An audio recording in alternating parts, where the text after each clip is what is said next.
Hi, my name's Jason, and I used to be just a good old average American kid living in upstate New York. There's me. I played baseball, mastered Mortal Kombat, went to the prom, said the Pledge of Allegiance every day, and loved my country. I even lived the dream of every American youth, college. Sure, it was a state school, but it also happened to be a party town. Great times all around, right? Well, sort of. I still had to work hard as a pizza guy to make it. And of course, there was school. I had to figure out the computer graphics programs I was working with, as well as attend classes I didn't care about. I certainly didn't know much about geopolitics. Then 9/11 happened and everything changed.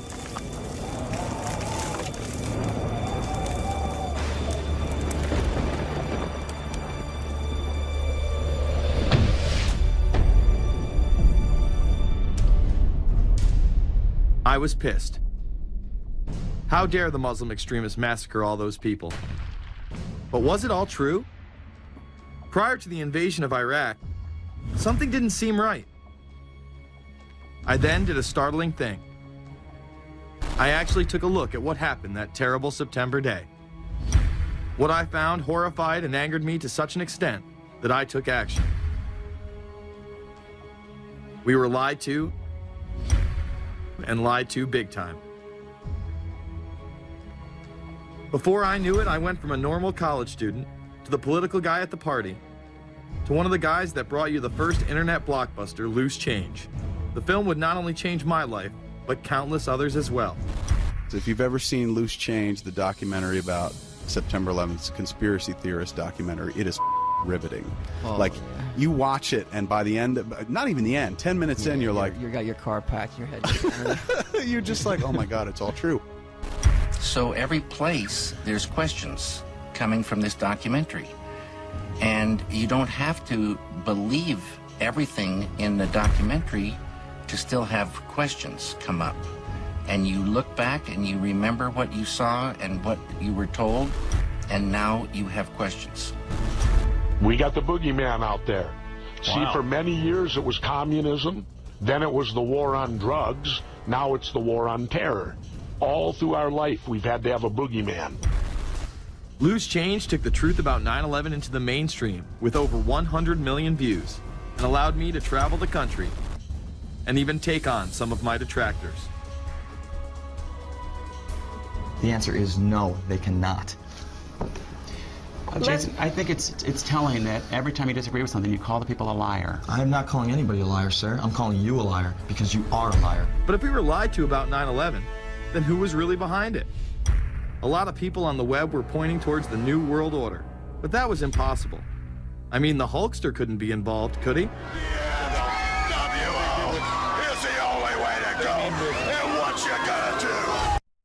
So I set out to find out if a New World Order really existed. And if it did, what was it? Who was involved? And what were their goals? The very word secrecy is repugnant in a free and open society. And we are, as a people, inherently and historically opposed to secret societies, to secret oaths, and to secret proceedings. For we are opposed around the world by a monolithic and ruthless conspiracy. It is a system which has conscripted vast human and material resources into the building of a tightly knit, highly efficient machine. Its preparations are concealed, not published. Its mistakes are buried, not headlined. Its dissenters are silenced, not praised. No expenditure is questioned, no rumor is printed, no secret is revealed. Some cringe when they hear the term New World Order, despite all of these prominent people using it.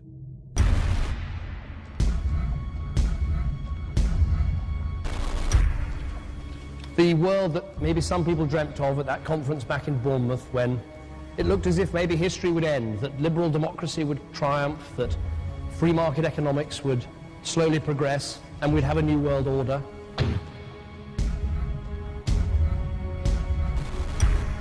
And together they helped to create, were the principal leaders in creating, a new world order and a winning strategy in the Cold War.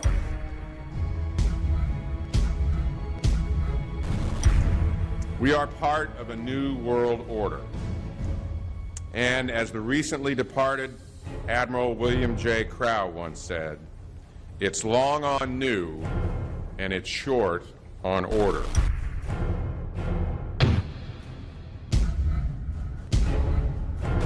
Walter Isaacson wrote a wonderful book about some of the wise men who helped shape the New World Order following the Second World War.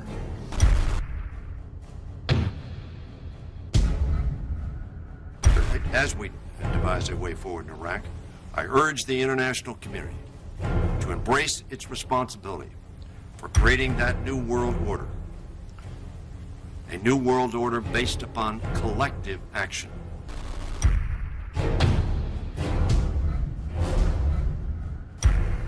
The transatlantic partnership was never just the foundation of our security.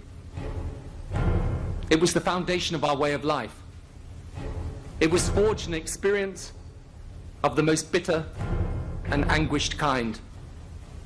Out of it came a new Europe, a new world order, a new consensus as to how life should and could be lived.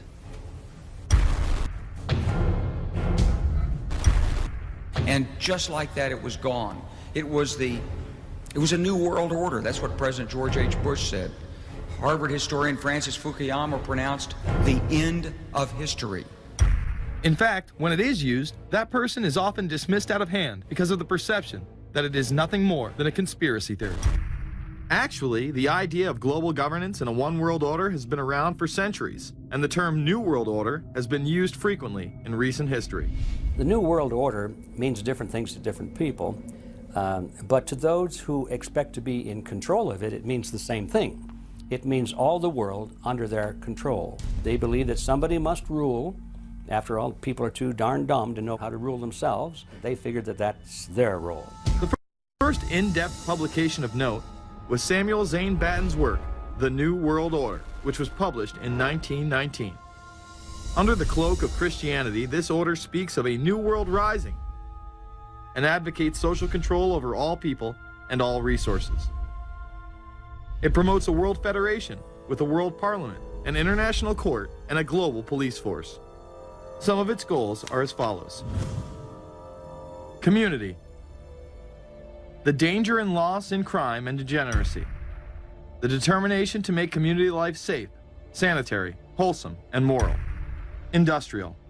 The disappearance of class distinctions and the solidarity of all interests in the economic process. National. The conception of the nation's welfare as the supreme concern, with the policy that everything shall contribute to this end, and every person must do some useful work. International. The creation of an international mind, with a world consciousness and a world patriotism. The destruction of every arbitrary power that can separately and of its single choice disturb the peace of the world. World government is good, right? It put an end to war. Well, it could put an end to war because you just only have one dictator. I think Adolf Hitler had that in mind. He wanted a world government too, with himself as the master leader. Many have regarded Hitler as the apex of evil, a true heart of darkness. But how many people know that Hitler had his own vision of a new world order? Hitler had been promoted by the establishment. He graced the cover of Time magazine many times and was their Man of the Year twice. His vision was simple: unify Europe and then the world. The only real difference was that his order was racially motivated, instead of being based solely on religion. He even wrote a lesser-known follow-up to Mein Kampf in 1928 that many have dubbed My Order, or New World Order. President Roosevelt would condemn this order prior to World War II. Nazi forces openly seek to establish systems of government based on the regimentation of all human beings by a handful of individual rulers who seize power by force. Yes, these men and their hypnotized followers call this a new order. It is not new, and it is not order. The idea of globalization was so prominent in Nazi ideology that the 1936 Berlin Games would be the first time that the Olympic rings would be displayed prominently and promoted in order to glorify the Third Reich. This symbol represents the 5 major regions of the world: Africa, America, Asia, Europe, and Oceania, interlocking and coming together as one. This one world philosophy still defines the Olympic Games today. Australia, hello and welcome. One world, one dream. Hitler's methods of youth corps, concentration camps, eugenics, and military aggression were so visible to the rest of the world, he eventually failed. However, his vision of a new world order lived on. Author H.G. Wells, the man behind The Time Machine and War of the Worlds, would write about a planned world state in which there must be a common faith and law for mankind. In 1939, he would publish a full book on the matter called The New World Order. Wells again has a similar vision, stating that national individualism has to go and that sovereign states must end. He then goes on to write, in the great struggle to evoke westernized world socialism, contemporary governments may vanish. Perhaps his most chilling prediction is that countless people will hate the New World Order, be rendered unhappy by frustration and their passions and ambitions through its advent, and will die protesting against it. Many of them quite gallant and graceful-looking people. Collectivism is that concept where individuals are considered to be discardable, and that the group is more important, and that the ultimate group, of course, is the state. And so it boils down eventually to the fact that the state is the all-important unit of society, and citizens exist only to serve the state. Other men of prominence would also promote a New World Order during the 1960s, including industrialist and former New York Governor Nelson Rockefeller. These are some of the reasons pressing us to lead vigorously towards the true building of a New World Order. Rockefeller would also become vice president under Gerald Ford. Religious leader Pope Paul VI, delegates to international organizations, public officials, gentlemen of the press, teachers and educators, all of you must realize that you have your part to play in the construction of a new world order. As well as former President Richard Nixon. And the hope that each of us has to build a new world order. However, Nixon was largely a mouthpiece for his most dominant advisor, Secretary of State Henry Kissinger. Kissinger may be the most vocal proponent for a new world order of his era. He has called for it time and time again, in policy papers, meetings, and interviews. Time magazine recognized both Nixon and Kissinger as Men of the Year after announcing their New World Order in China. However, they were working on it long before. In these once classified documents, they both discussed the New Order with the President of Indonesia. Mainstream media was even critical of Kissinger's vision in the early 70s. In ragged, spasmodic fashion, a new world order is coming into being, but it looks less and less like the world order that Mr. Kissinger had constructed in his own mind. Kissinger's New World Order would fall under the radar for some time. However, it saw a vast revival during the first Bush administration. Here is Brent Scowcroft, former vice chairman of Kissinger Associates and former national security advisor under both Ford and Bush Sr., as he discusses the New World Order. Looking at the subtitle this morning, Are We Ready for the New World Order? Gives me something of the shudders. That phrase, New World Order, I'm afraid I'm partly responsible for resurrecting. To me, what that symbolized was perhaps a fundamental change in the character of our response to national security issues. Here, Charlie Rose asked Scowcroft, Kissinger, and former national security advisor Zbigniew Brzezinski if we are living in a new world order. Where are we as we think about this time in American foreign policy? Are we at a special moment which is being redefined? Or are we creating a new world order? We're at a moment when the international system is in a period of change like we haven't seen for several hundred years. In some parts of the world, the nation state on which the existing international system was based is either giving up its traditional aspects, like in Europe, or as in the Middle East. George H.W. Bush would campaign for a new world order like no other president before him. He would openly discuss it during his State of the Union address. What is at stake is more than one small country. It is a big idea, a new world order, where diverse nations are drawn together in common cause to achieve the universal aspirations of mankind. Again, a unified Europe was a major goal in creating this order. With few exceptions, the world now stands as one. A year and a half ago, in Germany, I said that our goal was a Europe whole and free. Tonight, Germany is united. Europe has become whole and free. The world can therefore seize this opportunity to fulfill the long-held promise of a new world order.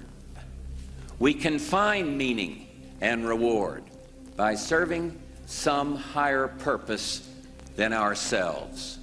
A shining purpose, the illumination of 1,000 points of light. Bush Sr. and his administration would tour and promote this agenda across the board at any given opportunity. The President has spoken often of a new world order.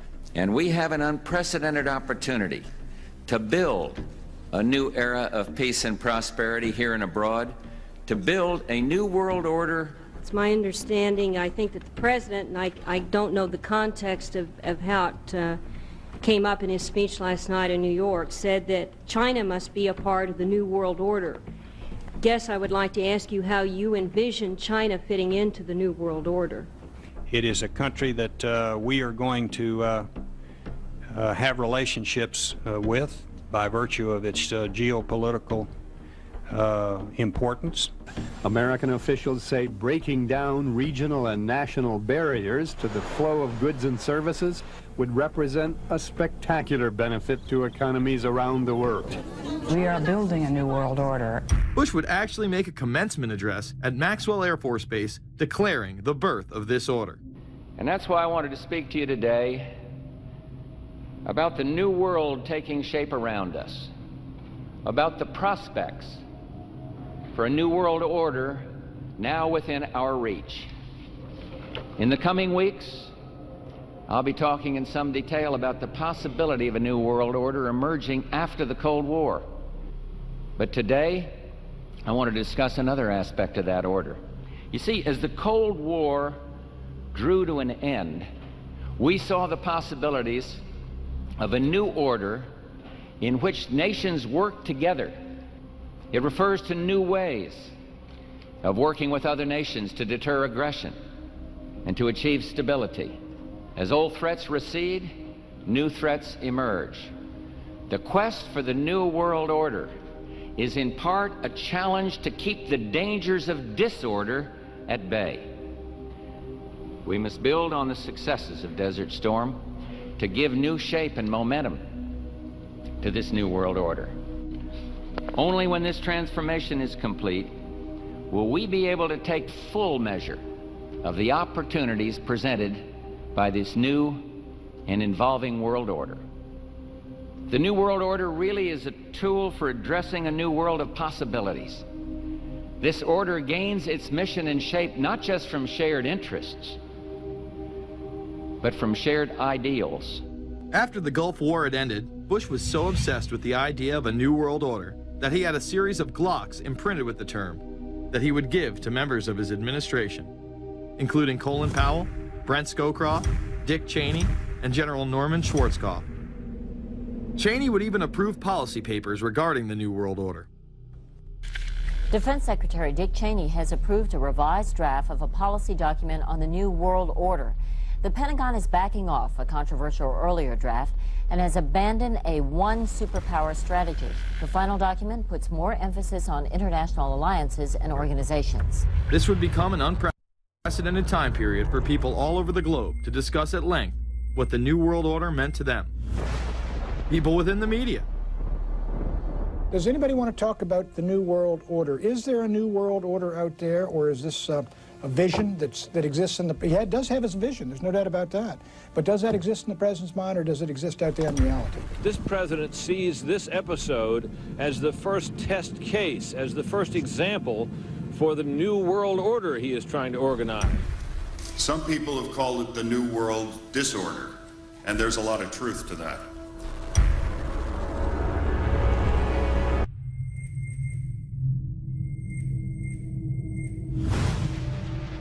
University and institutional chairs. I mean, we're talking a New World Order at Georgetown. And we'd like to be very much a part of it and continue to live. This is a world that is likely to be dominated in the near future, and perhaps longer, by the Gulf War and the New World Order, which is the buzzword of the moment. So the secret of a New World Order, and at this point it's just a slogan, but it does have some historical background in terms that orders have succeeded each other over time. The secret of this is to learn how to use coalitions. We are effective in the United Nations. People within government. George Bush has invoked a New World Order without enunciating a new American purpose. The president has still failed to articulate clear goals for our nation's foreign policy in this new age. I find the term New World Order very revolting, and just not only historically but politically today. I think Harding is absolutely right, and the actions of the administration just after enunciation of the New World Order put the lie to the fact there is any real substance behind what they say as New World Order. The first act of the New World Order was A, to make war, and then B, was to sell arms all over again. Is there a New World Order? We know certainly that George Bush has copyrighted the term at this point.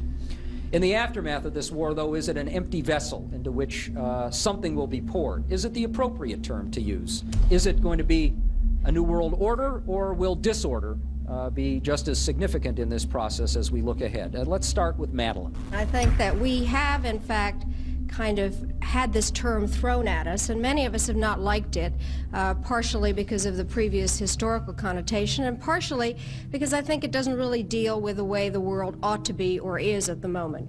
But we are far from seeing a world order, and I'm not sure that it is in best U.S. interest to have a new world order in which we are the policeman. While many began to become critical of this order, the term began to evaporate into the background. We are very, very skeptical of an international order if we are not sure how the rules will be made, because thus far the international order has been made with rules that we had no input into and that affect us, and even when on the few occasions when the rules will seem to favor us, then they get changed. A unipolar world, a world of one superpower, may be quite dangerous for us. A New World Order under the United Nations would mean, among other things, an end to our God-given rights given us and secured by the Constitution.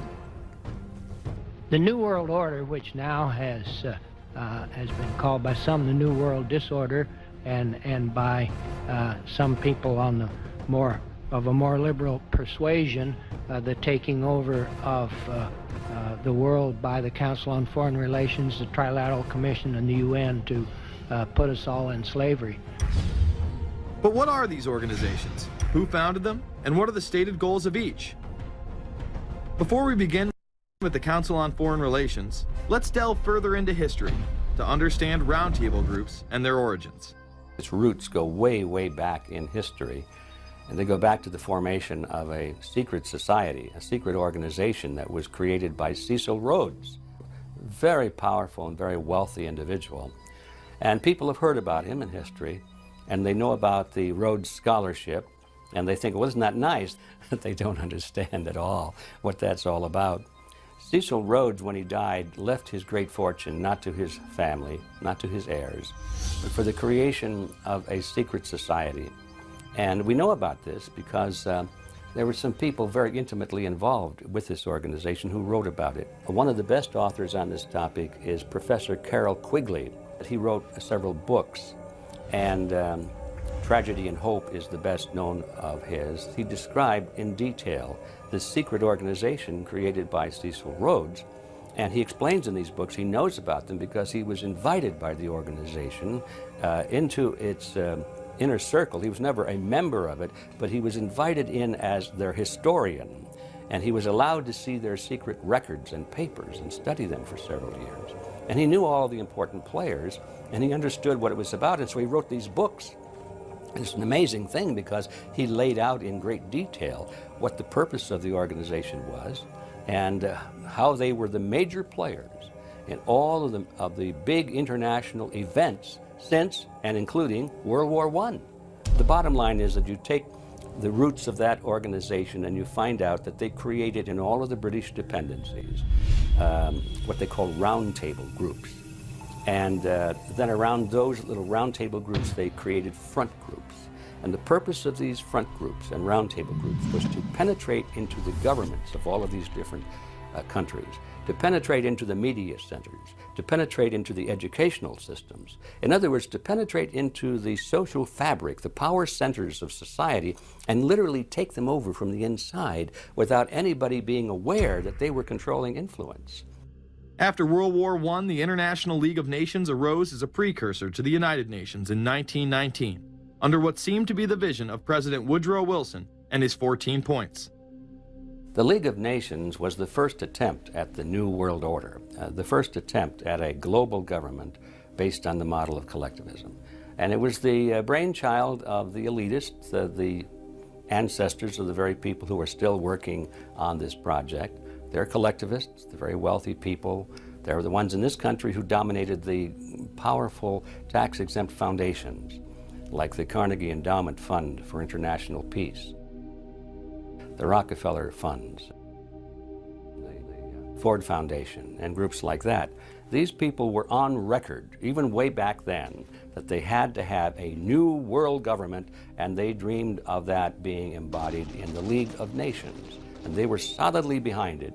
And that was one of the reasons those people encouraged the United States into World War I, was because of the crisis of World War I, and that would also condition Americans to thinking of making big changes in their system, because we certainly don't want another war like that, do we? There's that fear angle again.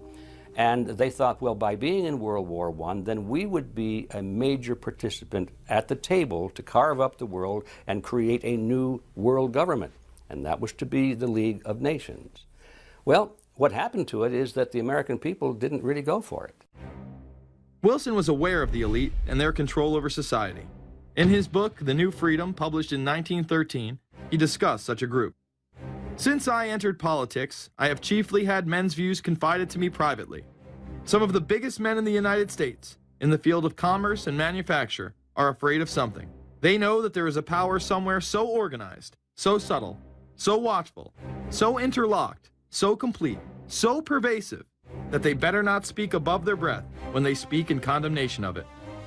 Ultimately, this insight did not spare him from becoming yet another puppet of the global elite. In all of the British dependencies, these organizations, the front groups, were called the Royal Institute for International Affairs. In the United States, they chose a different name. They chose the Council on Foreign Relations, but it held exactly the same relationship to this inner society of Cecil Rhodes. Among the charter members were W. Averill Harriman of Union Banking, then President of the United States Woodrow Wilson's main advisor, Colonel Edward Mendell House, John D. Rockefeller, the founder of Standard Oil,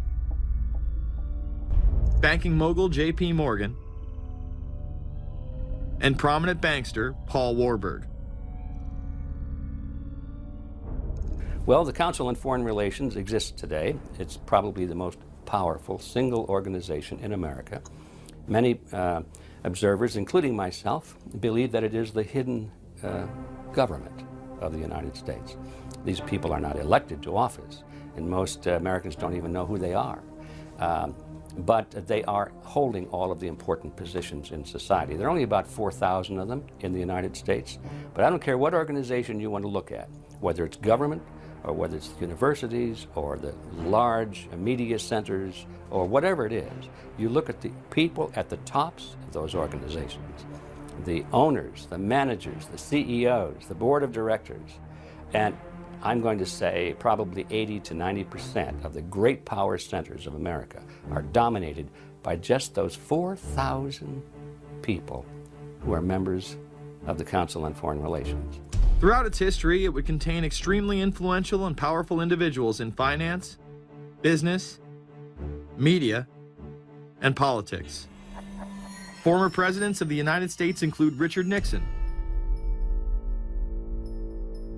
Gerald Ford, Jimmy Carter, and William Jefferson Clinton. Currently, Barack Obama claims not to be a member, but has spoken in front of the Council and has had his writings published in the Council's magazine, Foreign Affairs. It's been reported that you and your wife are in the globalist CFR, which is the Council on Foreign Relations. I'd like to know if that is true. Well, first of all, I'm not the Council on Foreign Relations.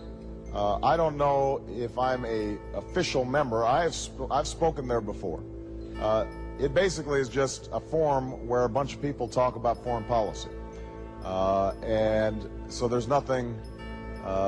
There's no official membership. I don't have a card or, you know, a special handshake or anything like that.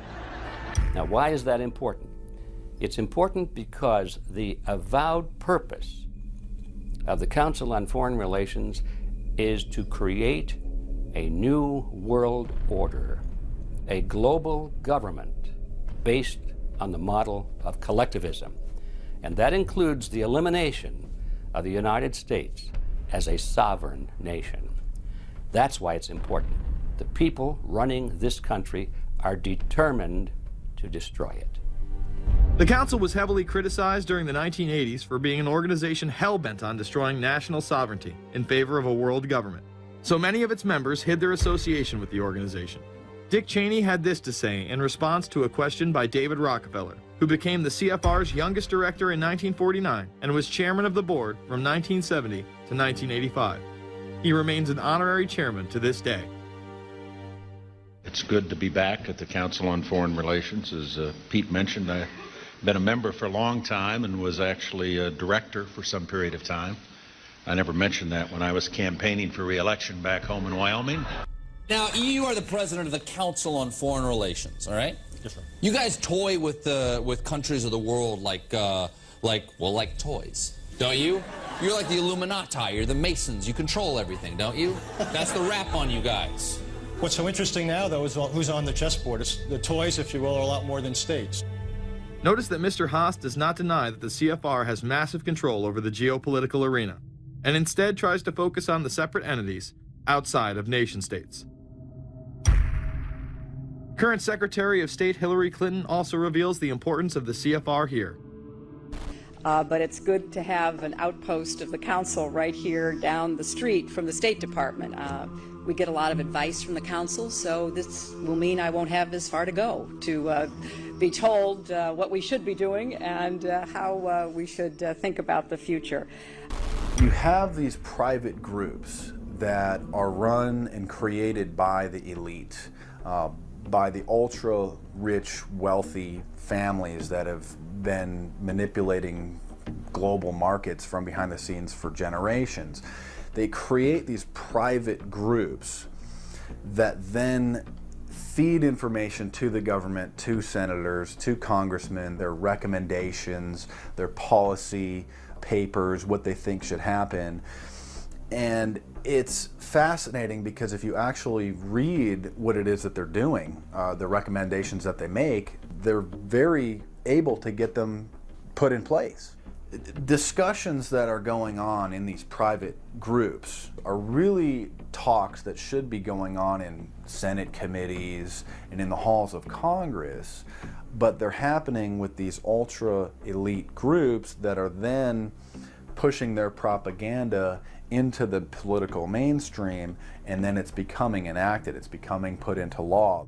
Still not convinced the CFR is promoting a new world order? Listen to what Leslie Gelb had to say upon leaving the New York Times to chair the organization as its president in 1993.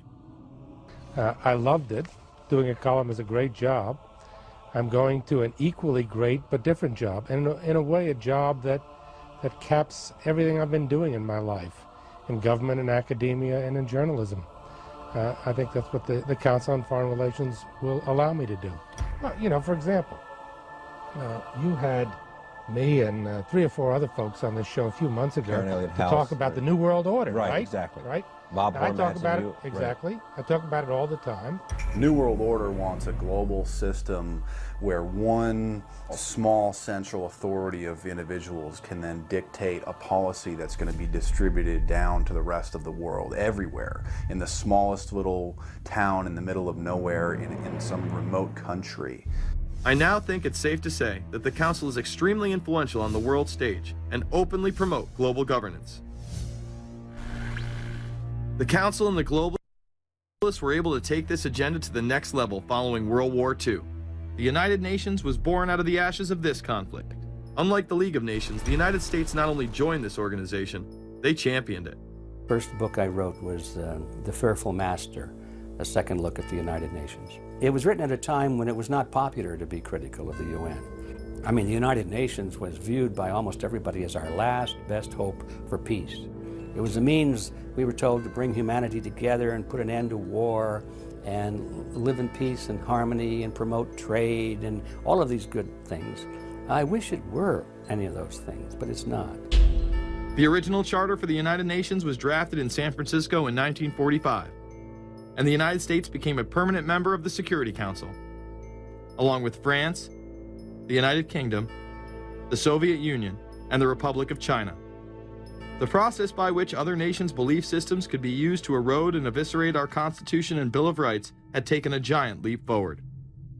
The United Nations is one of the most well-known sort of globalization attempts. Its primary goal is to streamline all the governments of the world, to create a global council and to unify all the rules and all the regulations for the world. So it's essentially the precursor and an engine of this new world order.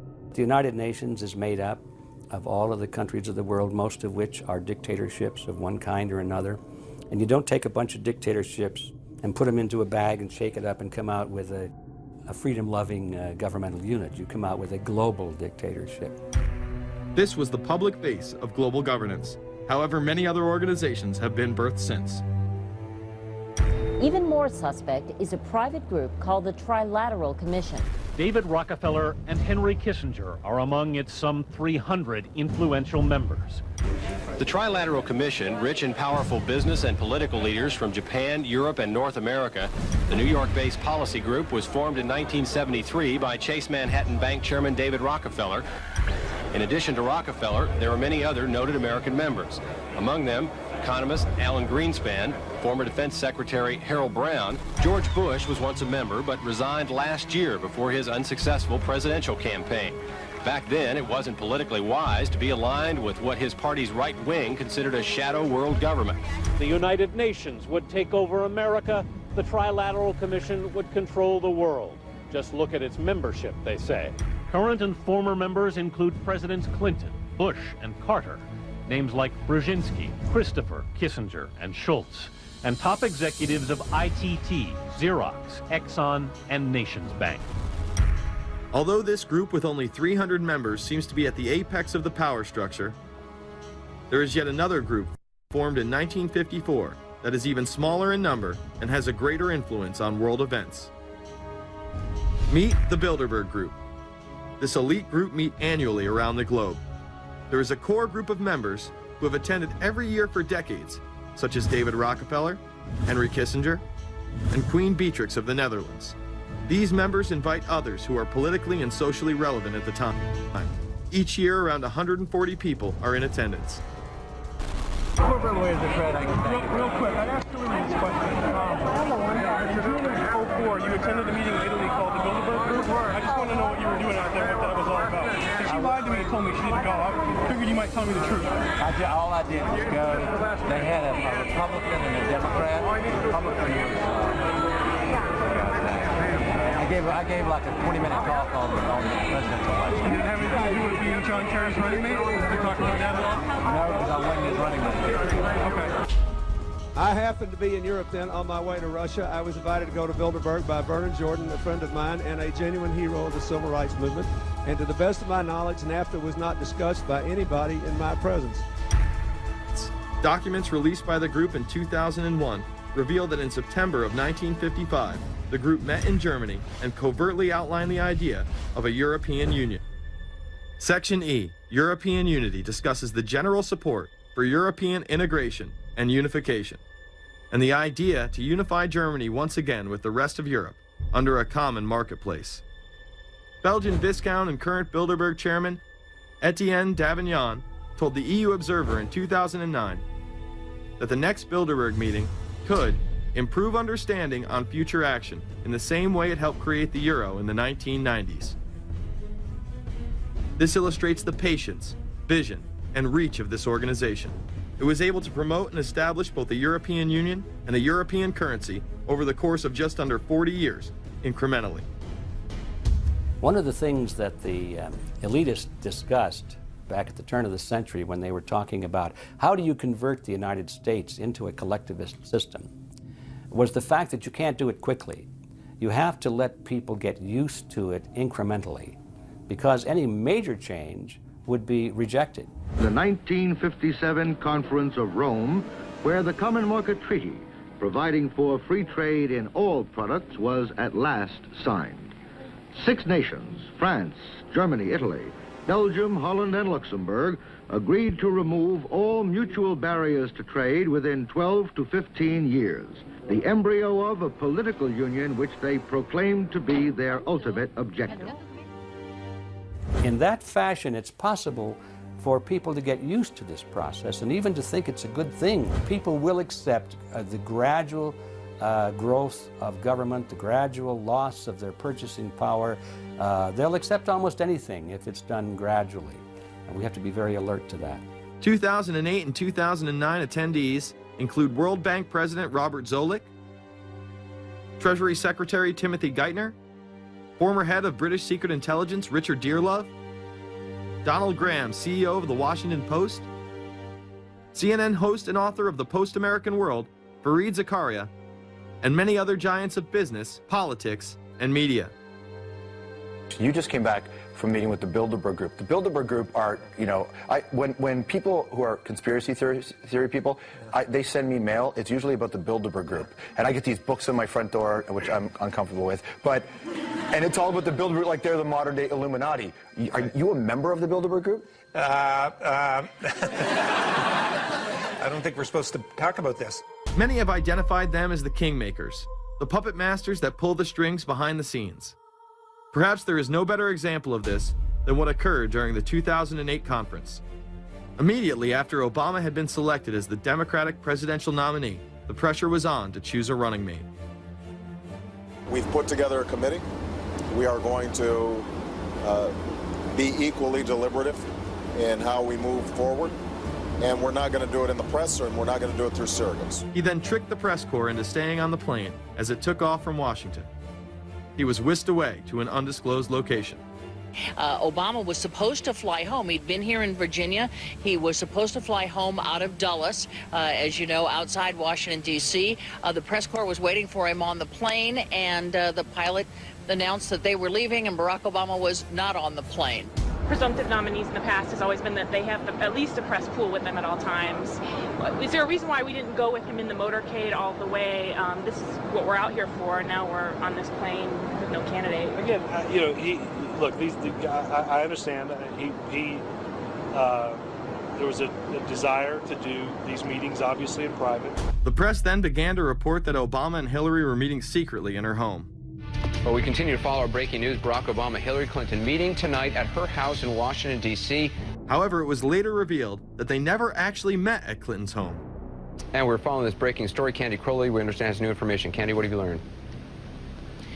We are hearing actually from Chris Welch, who is our embed with the Obama campaign. Those are the people that took off without Obama and went to Chicago. The spokesman there is in fact confirming that the meeting did take place. They're talking in past tense now, but saying that the meeting did not take place at the Clintons' house. It took place at this point at some place, I don't know where, some undisclosed place in Washington, D.C., not at Hillary Clinton's house. Remember, Gibbs mentioned that Obama had a desire to have several meetings, not just one.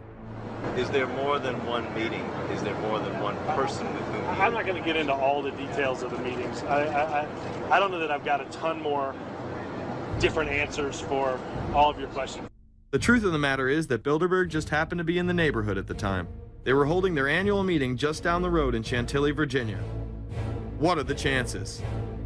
What's interesting and dangerous about the New World Order is that it's not a natural progressing idea. It's just not civilization naturally evolving and organizing into this system. It's the group of extremely powerful people that are manipulating the system to get it to this status from behind the scenes without anybody's knowledge. You have to ask yourself, if there isn't an agenda going on to keep those organizations quiet and to keep them out of the news, to keep the discussions about them behind closed doors, then why is it that these supposed experts on the left and on the right never talk about them? This has been a condensed history of the globalist organizations and their rise to power. But is there a reason they meet behind closed doors? A shadow world government has been mentioned, but to truly understand what that means, let's go back to this iconic warning from President Dwight D. Eisenhower. Progress toward these noble goals is persistently threatened by the conflict now engulfing the world. It commands our whole attention, absorbs our very beings. We face a hostile ideology, global in scope, atheistic in character, ruthless in purpose, and insidious in method. Unhappily, the danger it poses promises to be of indefinite duration. The need to maintain balance in and among national programs. Balance between the private and the public economy. Balance between the cost and hoped for advantages. Balance between the clearly necessary and the comfortably desirable. We have been compelled to create a permanent armaments industry of vast proportions. We annually spend on military security alone more than the net income of all United States corporations. The total influence, economic, political, even spiritual, is felt in every city, every state house, every office of the federal government. Yet we must not fail to comprehend its grave implications. Our toil, resources, and livelihood are all involved. So is the very structure of our society. In the councils of government, we must guard against the acquisition of unwarranted influence, whether sought or unsought, by the military-industrial complex. The potential for the disastrous rise of misplaced power exists and will persist. America went into a major mobilization, revived its defense industries, and we saw the civilian economy of America more and more skewed through the 50s. Already in Eisenhower's time, he could see it coming, that you were getting a larger and larger defense military component of the economy, which, unlike the rest of the economy, was very, very centrally organized about lobbying for more and more new weapons. It was the political skills of this military-industrial complex, which I think Eisenhower was really warning us about, and rightly. There is a military-industrial complex. Today, we see a situation where the civilian economy is really in tatters, and most of our civilian production has gone overseas to third world countries. What do we export? Our biggest export practically is garbage, but apart from garbage, we export military equipment. We have a special act which subsidizes, makes it possible for countries abroad to buy our armaments because it's too expensive to produce them for one country only. So we have become a very efficient military-industrial complex, but the civilian economy is only a ghost of what it used to be, and this has terrible consequences for democracy because it means that the power of this lobby is now sort of dominating what goes on in Washington. Through multinational corporations, global intelligence networks, out-of-control banksters, all under the veil of national security and black operations, the global elite have consolidated power on a massive scale over the last several decades.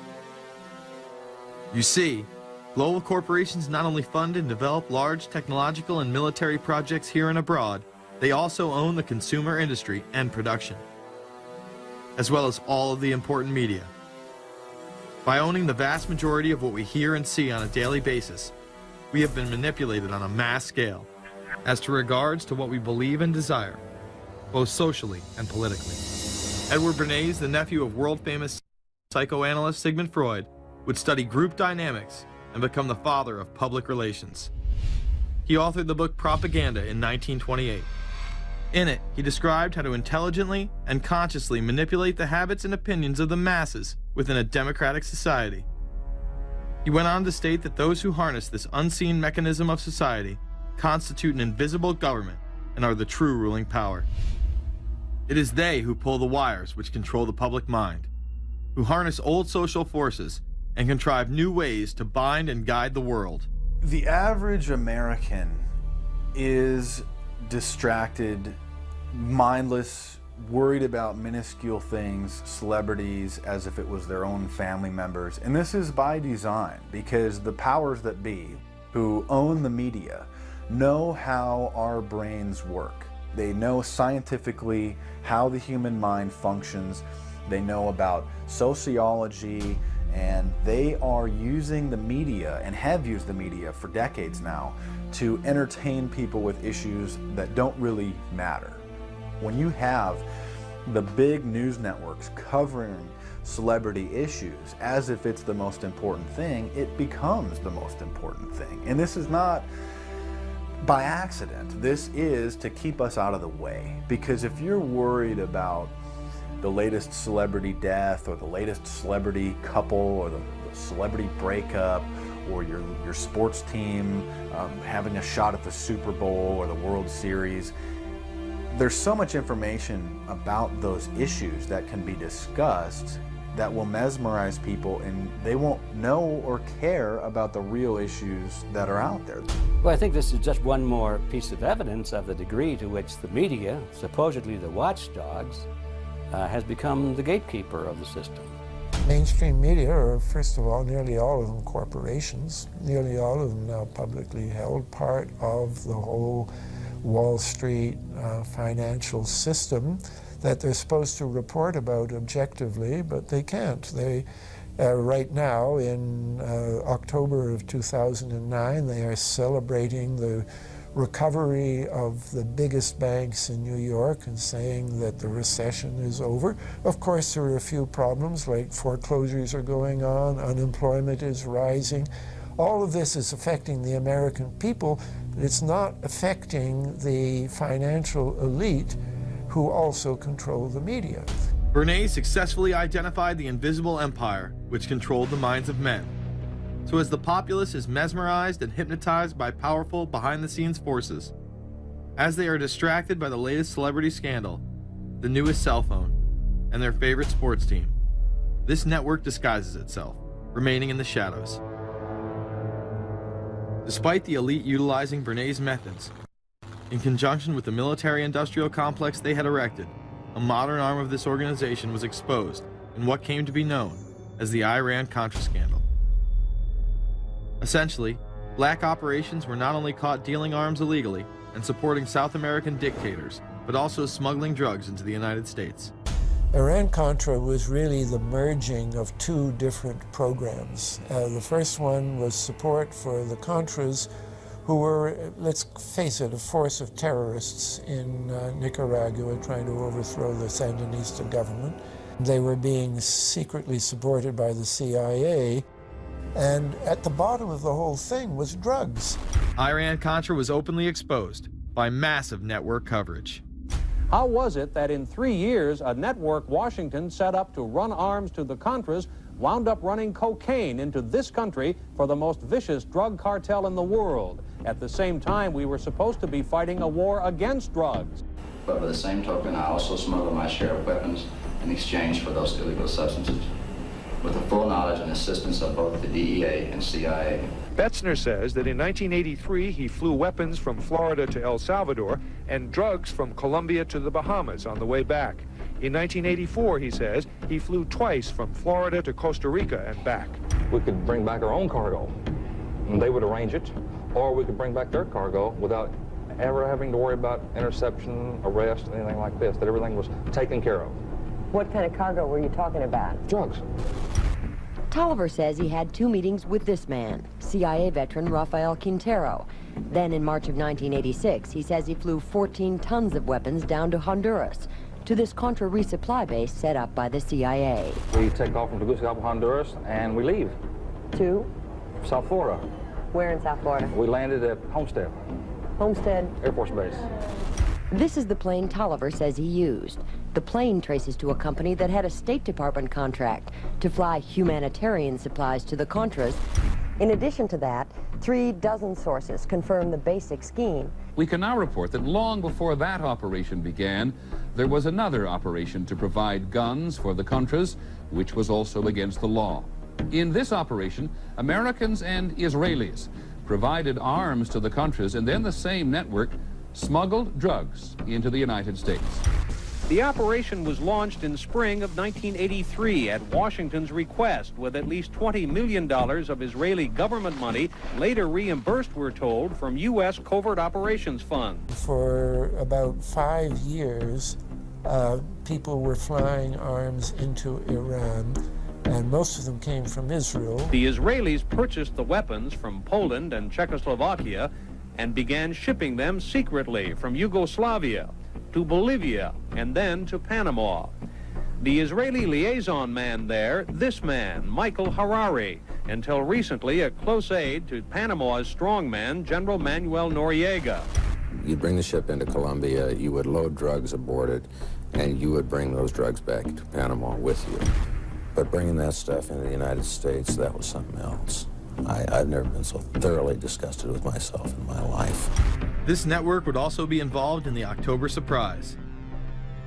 We really can't understand that unless we understand the so-called October surprise in the 1980 election, which is, I think, unquestionably Republicans, including William Casey, who later became Reagan's head of the CIA, negotiated with the Iranians for them not to release the hostages which were being held in Iran to Carter, but to wait until the Carter was defeated and the Republicans were in. That is what actually happened, that the hostages were only released on the day that Carter left office and Reagan came in. Unbelievably, this same network would even be linked to the BCCI banking scandal by journalist Danny Casolaro. Casolaro was probing a conspiracy he called the Octopus, which involved the Iranian hostage crisis, the Iran-Contra affair, with, believe it or not, all funds channeled through BCCI, the international bank charged with everything from money laundering to fraud. BCCI, it's a shadowy international bank linked to terrorists, drug runners, and dictators. Little was known about BCCI until 6 of its top officers were arrested in Tampa in October of 1988 on charges of laundering drug money for Colombian cocaine bosses. The BCCI men were convicted, and the bank itself pleaded guilty. But for some reason, the bank was allowed to continue to operate all over the world. There are indications that some of the reluctance to prosecute this bank stem from the favors it did. For? The favors it did for intelligence services everywhere. Too many secrets of too many countries, too many prominent people, too many hands-on, and that makes it desirable that this entire affair be forgotten. It began to become clear that the global traffic of drugs were funding violent dictators rigging elections, supporting the arms trade, and enforcing the assassination of anyone who got in the way. Casolaro was found dead for his efforts in exposing this network. His death, of course, ruled a suicide. He was meeting a source in West Virginia. He was about to discover all. Instead, his body was discovered in a hotel room with 12 slashes in his wrist. But when the local authorities ruled it suicide, the family said, no way. The housekeeper had taken calls threatening his life. And I pick it up telephone, I say hello, and he say to me, you son of a bitch, you's dead. Casolaro would not be the only person involved in the scandal to wind up in a casket. Meet Barry Seal. At first, the media portrayed Seal as a drug dealer gone good, who was assassinated by the Colombian mafia. Authorities believe last night's machine gun killing of top drug informant Barry Seal was ordered by drug bosses in Medellin, Colombia, who sent 5 men to Baton Rouge to kill Seal. Sam Dalton was the lawyer that represented the Colombian hitmen convicted of his assassination. We were trying to subpoena the CIA because we felt like they had documents, exhibits, and evidence that would indicate complicity in Seal's assassination. When they were able to gain access of Barry Seal's trunk the night of the murder, the personal phone number of none other than George H.W. Bush was present. Louis Unglesby, the former attorney for Mr. Seal, also confirms that he once called the office of the vice president after Seal had given him the number. You see, the Black Ops drug smuggling operation had not yet been exposed, and intelligence couldn't take any chances. It was later revealed that Seal was involved in smuggling cocaine into Mena, Arkansas, while Bill Clinton sat as governor. 1983, Ronald Reagan was president, Bill Clinton was governor, and little Mena, Arkansas changed from a quiet town to a center for drug smuggling and reported Contra support activity. In the middle of it all, this man, admitted dope smuggler Barry Seal. Arkansas State Trooper Russell Welch investigated Seal's organization. Each trip would have 250 to 350 pounds of cocaine. According to the London Telegraph, Arkansas State Trooper Larry Patterson testified under oath that he and his officers discussed repeatedly in Clinton's presence the large quantities of drugs being flown into Mena Airport, large quantities of money, large quantities of guns. Hot Springs police officers would also record Roger Clinton, Bill's brother, during a cocaine transaction stating, "Gotta get some for my brother. He's got a nose like a vacuum cleaner." There was also a large amount of money laundering going on in Mena. Former IRS agent William Duncan traced some of Seal's drug profits laundered through Mena banks. We had direct testimony from people who were involved in the money laundering operation. We had testimony from people at banks who observed the transactions. What happened when you tried to make this case before a grand jury? I was never asked to present the evidence to a grand jury, ever. This very same network used BCCI to fund the Afghani rebels. The deputy director of the CIA, Richard Kerr, said late today that the CIA did use the Bank of Credit and Commerce International, BCCI, to support CIA activities overseas. Most people still believe that the Soviets had maliciously invaded Afghanistan in order to spread their communist agenda. The Al-Qaeda was essentially a kind of a byproduct of Brzezinski's campaign to embarrass the Soviet Union in Afghanistan. They weren't in Afghanistan at that time. Brzezinski boasted later that he was responsible for drawing them into Afghanistan. And he did this extraordinary interview with Le Nouvel Observateur in France, and they said, but aren't you worried that you've created this whole new force of Al-Qaeda? And he said, oh, what's more important, a few crazed Islamists or the fall of the Berlin Wall? And they said, but you know, is there no danger? Aren't they dangerous? And he said, nonsense. He said all this in 1998. So I knew Brzezinski at McGill University. We were students together and took very small classes together. And in some ways he's bright, and in some ways he's kind of nuts. And he had the kind of nuttiness that made him attractive to the Rockefellers. Bin Laden and his network were actually funded by BCCI through U.S. covert operations. Well, the reason I bring it up, if you've ever heard any of our call-in shows, you know that we have people that think about the conspiracy theories of people like you. You would be a poster child for these people because you have served on the board of the Council on Foreign Relations. You helped start the Trilateral Commission, and you've been to the Bilderberger Group. Are people too close in this world, people in business, too close to the governments? Well, you know, there is such a thing as insidious influence. And the question is, how does it operate? Does it involve bribery? And does it involve some sort of psychological domination of individuals? I don't believe in this notion of some sort of secret societies controlling people. But of course, in any political system, there are sort of over-the-table and under-the-table arrangements. Arrangements that involved ruthless, illegal, and immoral activities in order to dominate humanity. Despite all of the evidence that has just been presented, this network would fall down the memory hole, even though 14 convictions were made in the Iran-Contra scandal. The continued cover-up would be made possible by George H.W. Bush. These documents that came forward in the North trial clearly reveal the involvement of the Vice President to a greater degree, I think, than he has acknowledged heretofore. This, of course, did not stop him from pardoning those involved during the twilight of his presidency.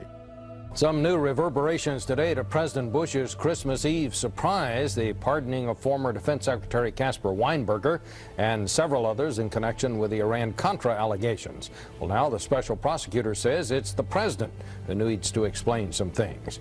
The real issue is why the notes weren't produced 5 years ago when the congressional investigation and the independent counsel's investigation had requested them. Because high-level political officials scrambled to limit the investigation and establish plausible deniability for the upper echelons of the network, including Bush himself. So who is this guy, and how did he come to power? To understand that, we must first take a look at his father, Prescott.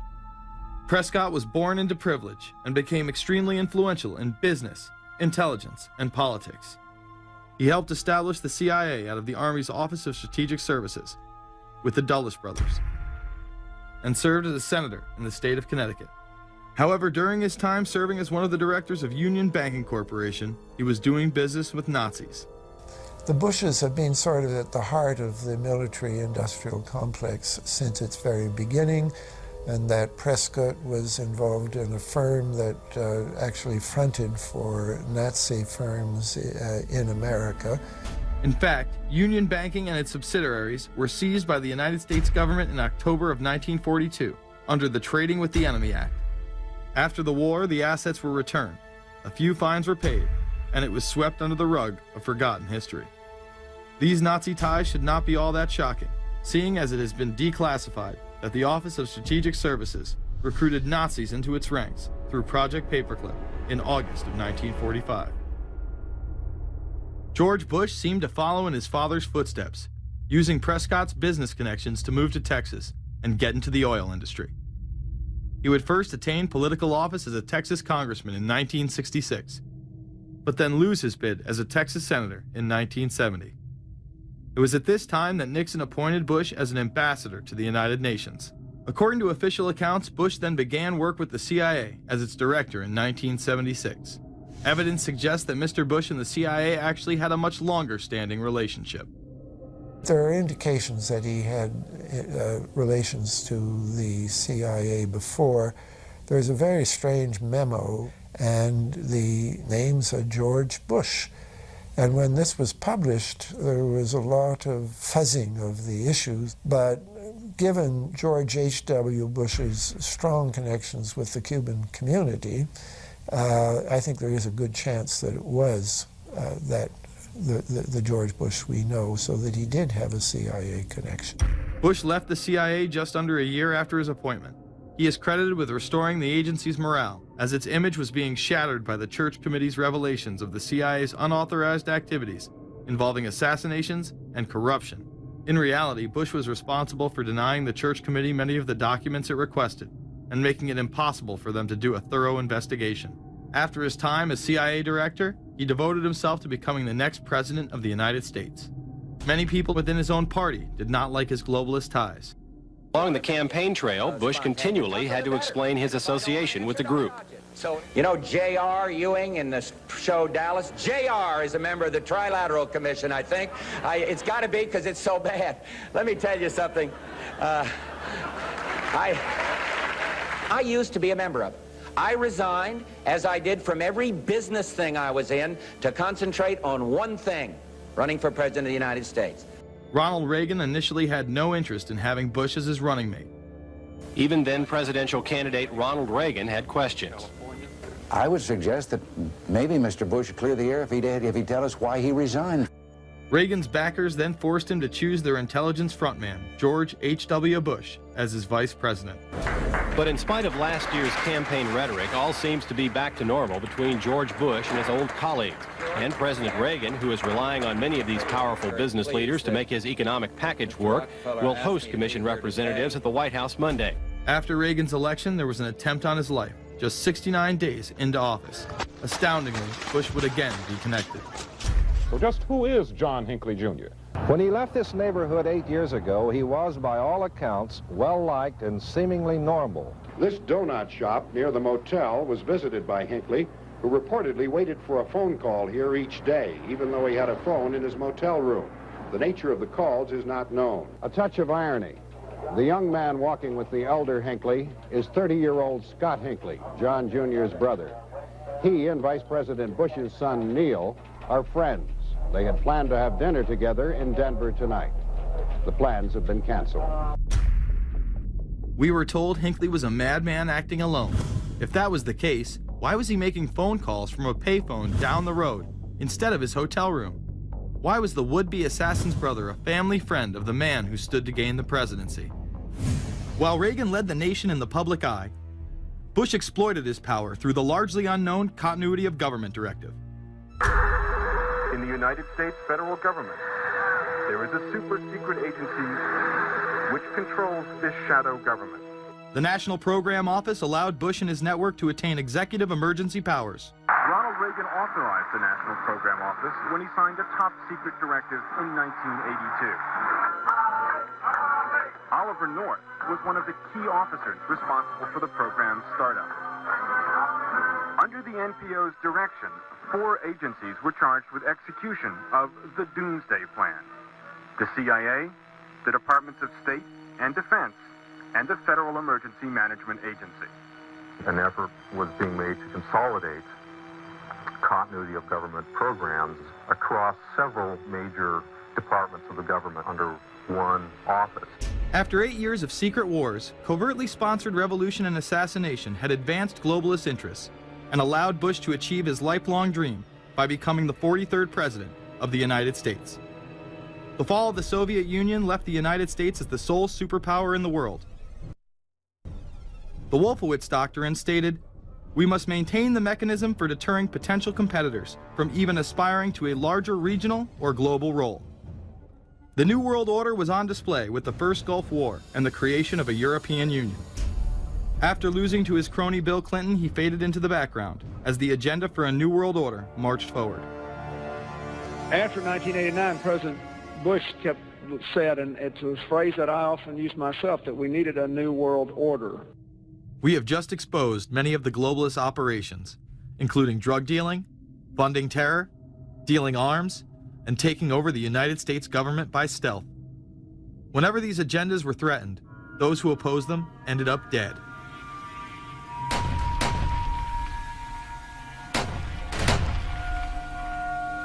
We've got some difficult days ahead,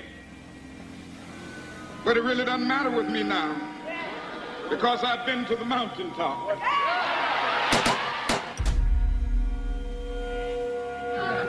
My thanks to all of you, and now it's on to Chicago, and let's win there. Thank you very much. Gave a paper about all 3 of the big assassinations in the 60s, which was John F. Kennedy, Bobby Kennedy, and Martin Luther King. And there are certain common denominators. I call these events deep events. We've become accustomed to the idea that every now and then something is going to happen, and we just know from the beginning we're not going to get to the bottom of it. And the more they happen, the more reconciled we've become to this state of affairs. In 1978, the House Select Committee on Assassinations could not ignore there was a conspiracy in regards to the assassination of John F. Kennedy and Martin Luther King Jr. Good evening. A congressional committee has concluded that President John Kennedy and civil rights leader Martin Luther King Jr., both of them, were probably killed as the result of conspiracies.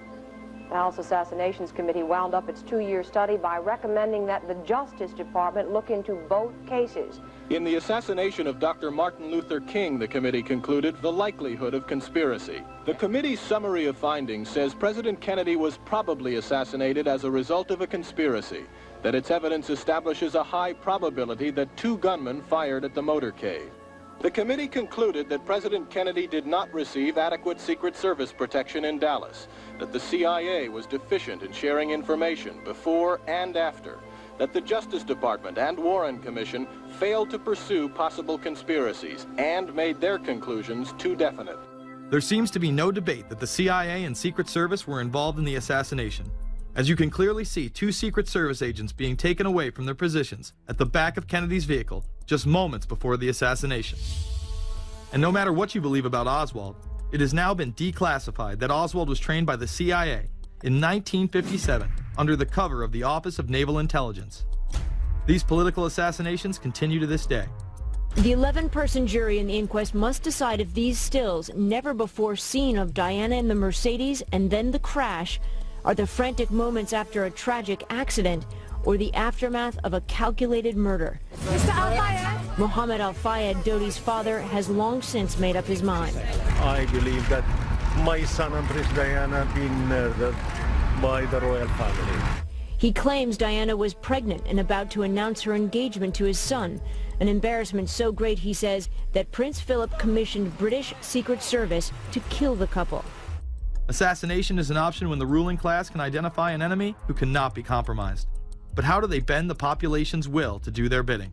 Well, a false flag operation is one in which the attacker carries the flag of someone else. It's usually a military operation, and the purpose, of course, is to create the impression that the attacker is someone else. They want to create negative public opinion against the nation whose flag was being used. Or they may even not use a flag at all. This sort of thing is done all the time, and it's certainly not unique in history. I think we've been seeing a lot of it lately. Americans are easily motivated by false flag operations, and I think it's inevitable that we will see false flag operations in the near future. It is used in order to seize power at an accelerated pace. A very well-documented modern example of this is the Tonkin Gulf incident. There were 2 sets of Tonkin Gulf incidents. The first one on August 2nd were real but trivial. The second on August 4th, 2 days later, were the ones to which we actually sent planes off in retaliation and were, in theory, much bigger, a torpedo attack on a U.S. destroyer, but in fact it never happened. When McNamara visited Vietnam, he confirmed the Tonkin Gulf incident never occurred, and once again, we were lied into war. To this day, I don't know what happened on August 2nd and August 4th, 1964 in the Tonkin Gulf. The general provided the answer, saying his Navy attacked the Maddox on August 2nd, but on the 4th, nothing happened. There was absolutely nothing, he said. We know for a fact now that NSA and CIA both falsified their reports up to Johnson on that day to make it look as if there had been an attack. Upon the fall of communism, a new threat had to be established in order to maintain their military-industrial complex and keep the people in fear of invisible enemies. More modern examples of this have been used not only to start conflicts abroad, but to instill fear in large populations in order to demonize groups and further erode civil liberties. The majority of people still believe that Timothy McVeigh was a right-wing extremist who bombed the Oklahoma City building with a Ryder truck because he was upset with the government. People close to the event told a very different story. A local congressman believes that convicted bomber Timothy McVeigh and his accused co-conspirator Terry Nichols are not the only ones involved. The Oklahoma State Representative Charles Key produced a videotape featuring witnesses who claim to have seen Timothy McVeigh with another man the morning of the bombing. He was wearing a ball cap. Timothy McVeigh had his on backwards, which just like this. It was on his head. The other gentleman had his on like this. In fact, the FBI had actively pursued John Doe No. 2 in its initial investigation, then denied his existence altogether. There were also multiple reports that explosives were found inside the Murrah building. The Justice Department is reporting that a second explosive device has been found in the AP Murrah building in downtown Oklahoma City. Mike, you're still with us, aren't you? Yes, I am, and I might tell you in addition to that, in fact, what we were told at the scene a few minutes ago was that, in fact, 2 different explosive devices were found in addition to the one that went off. The second explosive was found and defused.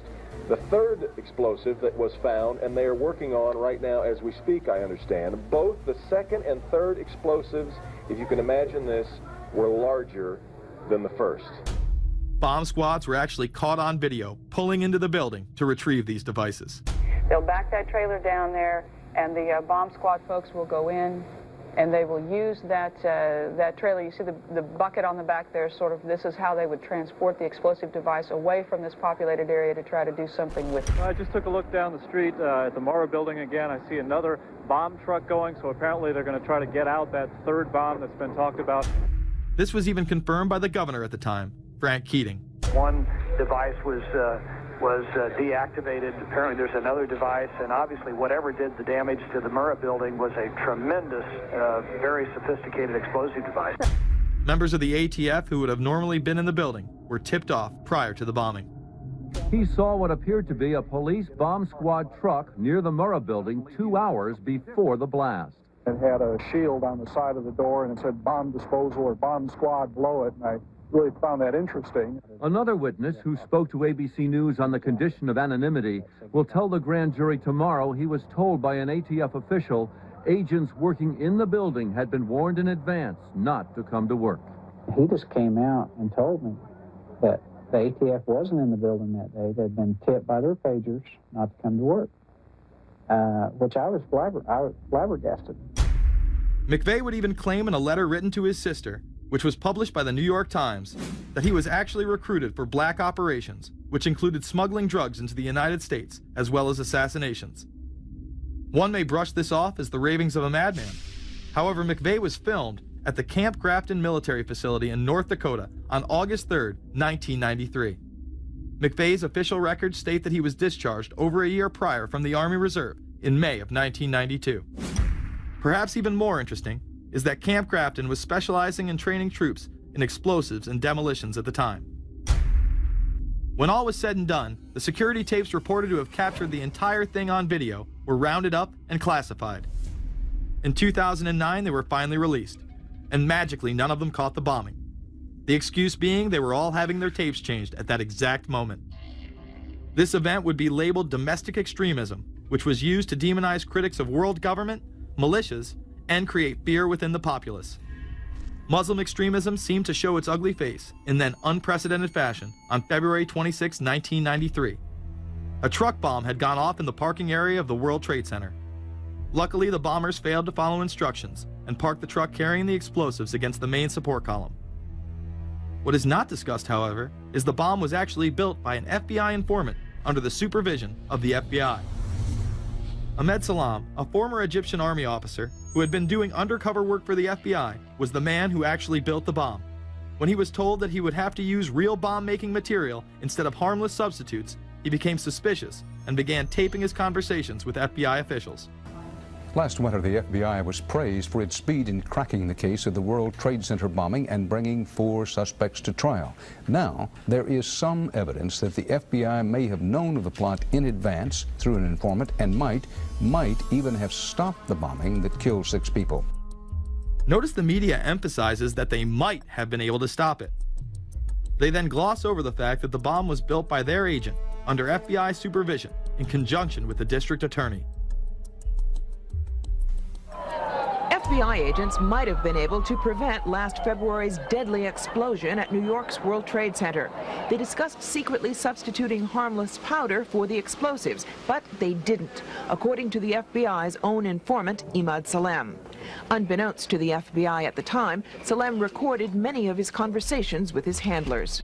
The actual recording where Salam discusses this with his FBI handler, John Antisev, was released years after the trial.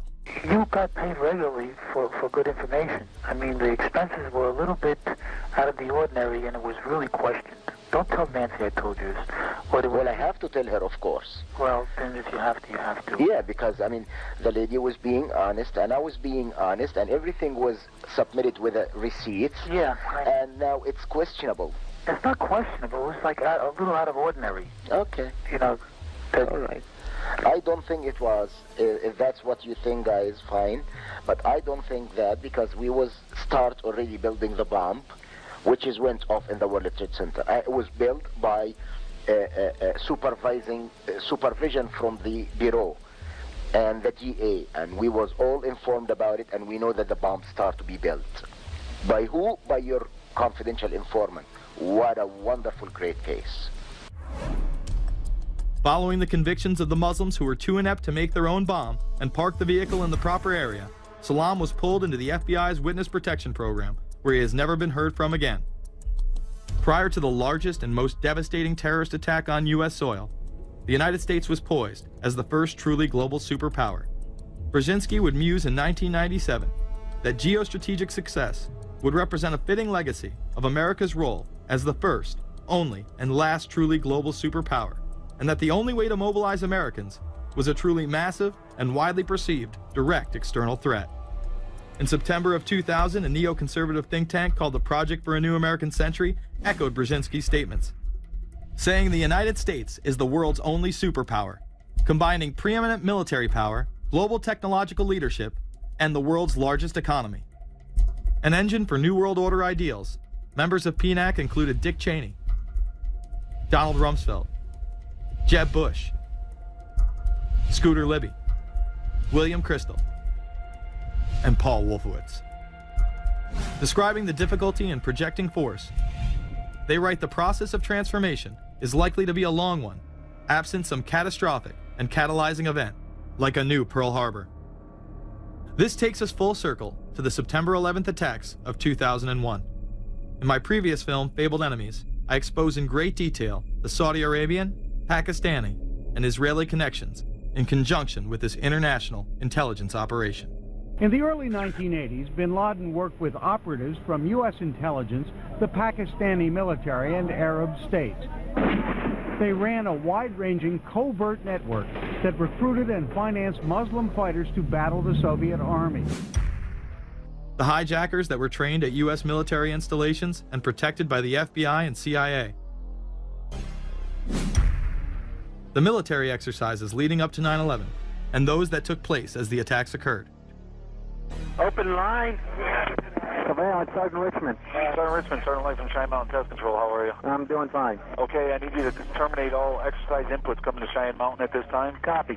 And stay on loop until I verify that connectivity is disconnected on the exercise side only. Okay, no, do not do any more inputs on the exercise side and stand by. I got Cheyenne Mountain on the line.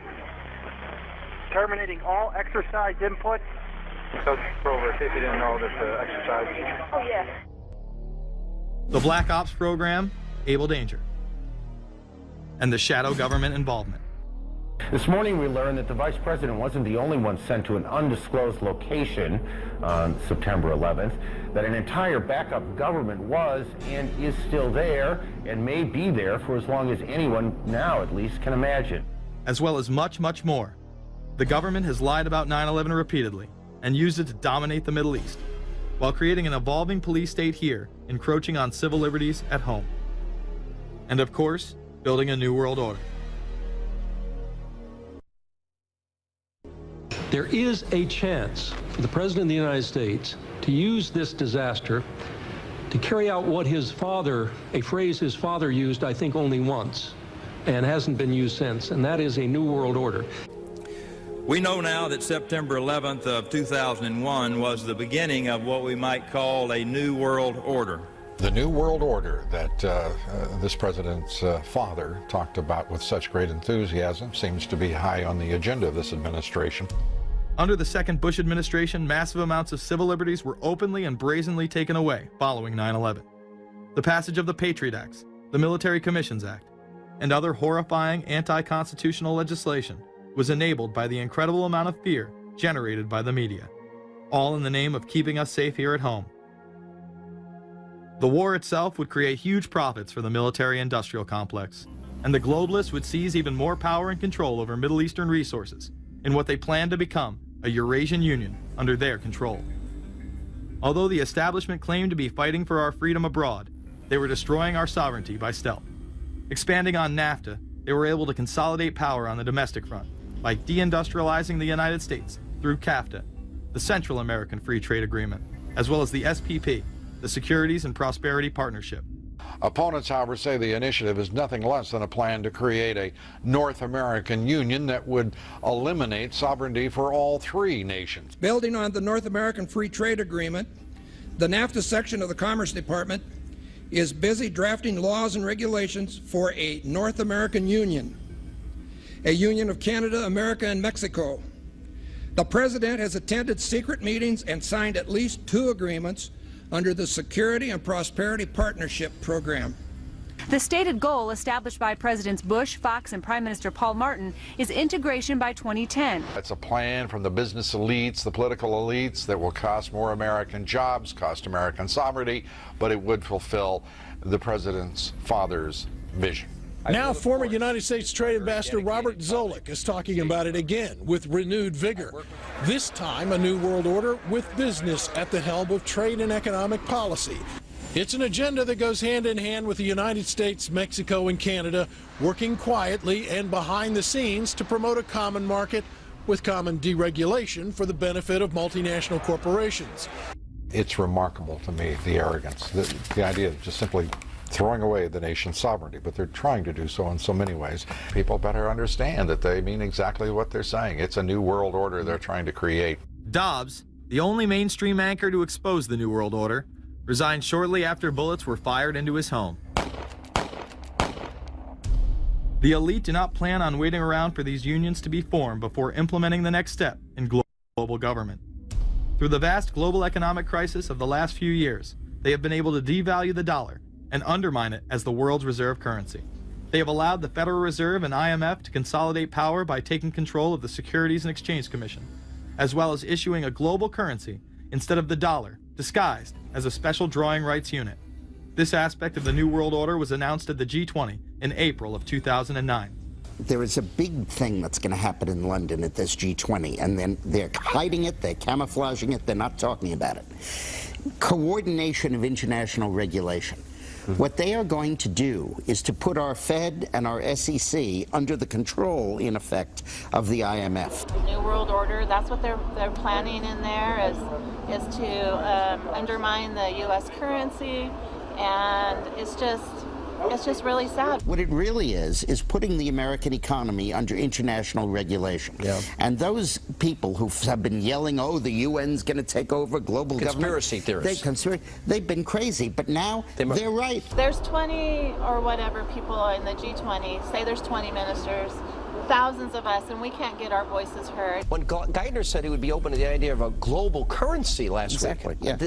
Those conspiracy people had said and suggested that for years. Right. You're not wrong. Cash is becoming weeded out. Cash will most likely be eliminated or extremely difficult to use in many situations, so that you'll have to use the global currency or the electronic currency. Even though a physical global currency is yet to exist, groups such as BRIC are openly promoting a new reserve currency, which is a conglomerate of Brazil, Russia, Indonesia, and China. Get everyone in the whole world using one currency, which some people think that's a good idea. Russian President Dmitry Medvedev recently showed off a sample coin of the new world currency at the G8 in July of 2009. We have also agreed today additional resources of $1 trillion that are available to the world economy through the International Monetary Fund and other institutions. This includes 250 billions from special drawing rights, the reserve currency of the IMF, drawing rights that will be issued to countries who are part of the International Monetary Fund. I think a new world order is emerging, and with it the foundations of a new and progressive era of international cooperation. The head of the European Union is also calling for global government.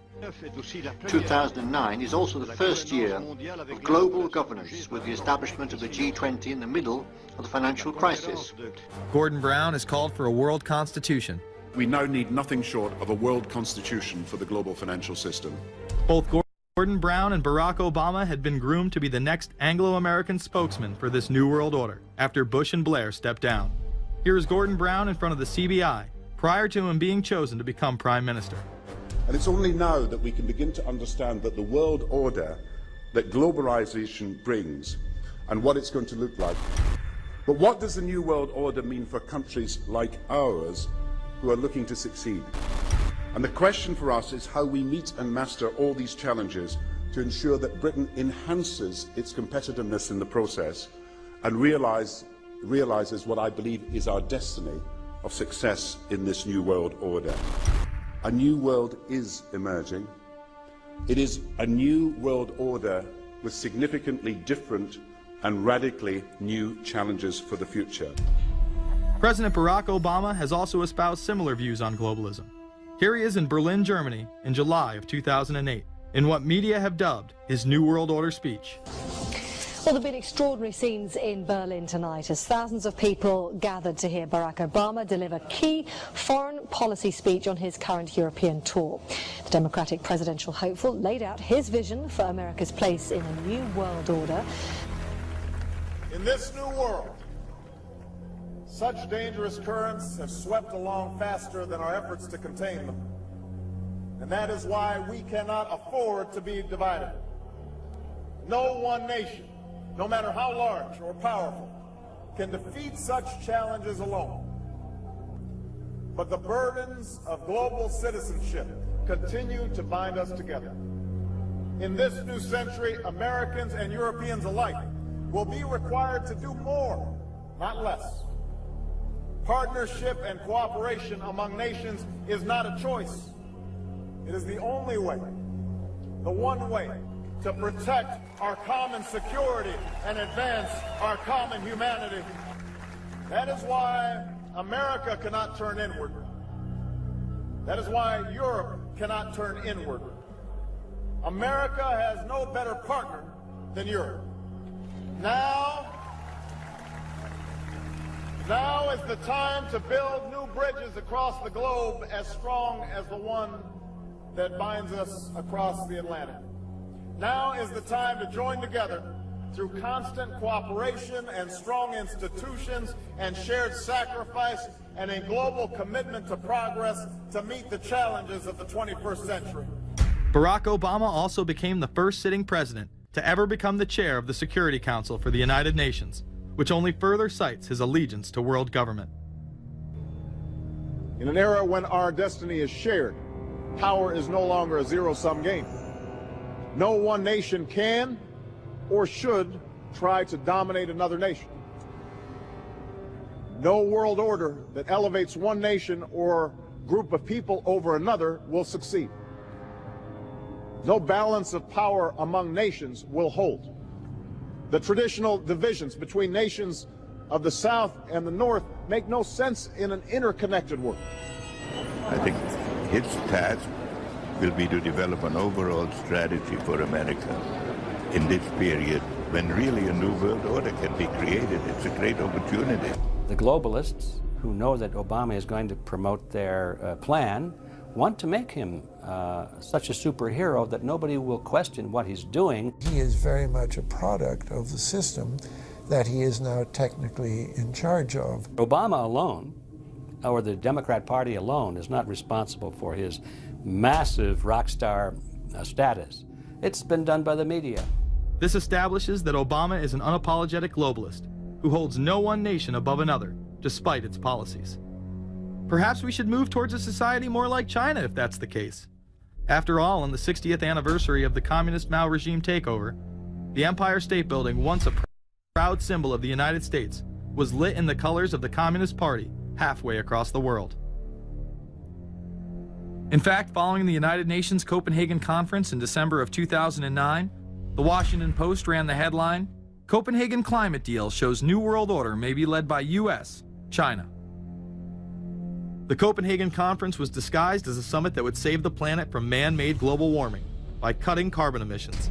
When taking a look at the almost 200-page document that was being proposed, it becomes evident that this was yet another attempt to establish global government and set up a global tax. In Section 38, it states, "The scheme for the new institutional arrangement under the Convention will be based on 3 basic pillars: government, facilitative mechanism, and financial mechanism." In Section 47, subsection F, it discusses cap-and-trade schemes and carbon taxes and the use of new and existing flexible carbon market mechanisms. These cap-and-trade schemes were just that, a scheme to further transfer the wealth from the poor to the ultra-rich. One of the ways it will drive the change is through global governance and global agreements. The fact that our president even attended should be considered treason. Just weeks before the conference, ClimateGate hit the media. Secret emails confirm that many of the United Nations lead scientists had engaged in fraud in order to promote the idea that man-made global warming was occurring and that carbon dioxide was a toxic gas. In reality, they admitted the Earth had been cooling for the last decade and that they had destroyed the source data in order to ensure the scientific community would be unable to review their findings. Bill Jones was forced to resign from his position at East Anglia University, and Penn State has launched an investigation into Michael Mann. Because of the scandal, many countries refused to sign the agreement, and instead only 25 heads of state, including rock star President and Savior Barack Obama, signed a much shorter and broader accord. The document states that a high-level panel will be created, and that parties will be subject to domestic auditing, supervision, and assessment.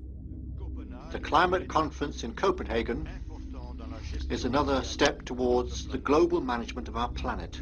The idea that carbon dioxide, the life force for plants here on Earth, is a toxic gas and should be taxed is laughable. There have been numerous periods of time in which the Earth has had vastly more carbon in the atmosphere than present day. In areas where there have been volcanic eruptions which emit large amounts of CO2, plants have benefited, and there is no negative impact on the surrounding environment, as well as indigenous people from the excess carbon dioxide. The globalists promote this theory to keep mankind in fear, not only for the establishment of a global government and a global carbon tax, but the literal control of the entire planet. An even darker side to the scam of man-made global warming exists. In reality, it's about population control. Ted Turner reveals himself here in this interview with Charlie Rose. We've got to stabilize the population. When I was born, there were what's wrong with the population? I mean, with too many people. That's why we have global warming. We have global warming because too many people are using too much stuff. We've got to stabilize population. On a voluntary basis, everybody in the world's got to pledge to themselves that 1 or 2 children is it. Not doing it will be catastrophic. We'll have 8 degrees, we'll be 8 degrees hotter in 30 or 40 years, and basically none of the crops will grow. Most of the people will have died, and the rest of us will be cannibals. Civilization will have broken down. What the few people who are left will be living in a failed state like Somalia or Sudan, and living conditions will be intolerable. The droughts will be so bad there'll be no more corn growing. Not doing it is suicide. Unbelievably, when Turner met with other globalists, David Rockefeller, Warren Buffett, Bill Gates, Michael Bloomberg, and even Oprah Winfrey to discuss population control, they were portrayed as superheroes. Behind closed doors on this New York campus, a secret gathering of some of the world's most powerful people. Gates, Buffett, Bloomberg, Winfrey. It was like the Super Friends. In the great hall of the Justice League, there are assembled the world's 4 greatest heroes. Together with others at the meeting, including George Soros, Ted Turner, David Rockefeller, they're worth more than $125 billion. The new Superman and Wonder Woman, the super rich friends, not fighting bad guys, but fighting for good nonetheless. Would a superhero call for a one-child policy? Would a superhero call for population control? In a recent interview, he claims that 2 billion people would be ideal. That means 4 billion plus must die to accommodate a man who owns more acreage than anyone else on the planet. Let's not forget that Ted Turner is the president of the United Nations Foundation. There are countless examples of how we are being indoctrinated to accept these kind of conditions and believe that man and his activities are the problem. From the promotion of climate cops, we're the carbon cops and we're on the lookout for energy wasters, to phony liberals and conservatives getting together to promote climate change. Hell, let's face it, we're polar opposites. We couldn't be further apart. I'm on the left, and I'm usually right. And we strongly disagree. Except on one issue. Tell them what it is, Reverend Pat. That would be our planet. Taking care of it is extremely important. We all need to work together, liberals and conservatives. So get involved. It's the right thing to do. Now there you go again. The New World Order will stop at nothing to achieve planetary dominance. Whether it be assassination, wars based on lies, and even a phony environmental movement. So it should come as no surprise that they have been tracking, tracing, and databasing our lives for years. Many people are aware that the Bush administration engaged in warrantless wiretaps on American citizens. What they don't understand is that it's come out in court that all the major telecommunications companies have been secretly storing every piece of data received from our phones and our computers and handing them over to the National Security Agency. You heard about the government secretly listening in on phone conversations without a warrant, but there is evidence that your email is also being tapped. The government has been intercepting most emails as part of its terrorist surveillance program. That program has been criticized as illegal because it's missing an important ingredient: search warrants. Several years ago, Klein says he came to suspect that AT&T had installed secret computer gear designed to spy on internet traffic at the request of the National Security Agency. This is just a small part of the picture, as AT&T was not the only company involved and emails were not the only issue. The NSA was installing Norris Insight systems, which are capable of monitoring billions of bits of internet traffic per second.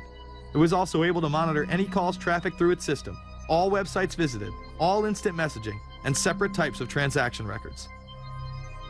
The secret room at AT&T contains gear which enables the government to look at every individual message on the internet and analyze exactly what people are doing. Here's another document. It mentions a company called Norris. Norris makes computer software that can swallow and analyze 10 gigabytes of information every second. That means it could go through all the information in all the books in the Library of Congress in a little over 15 minutes.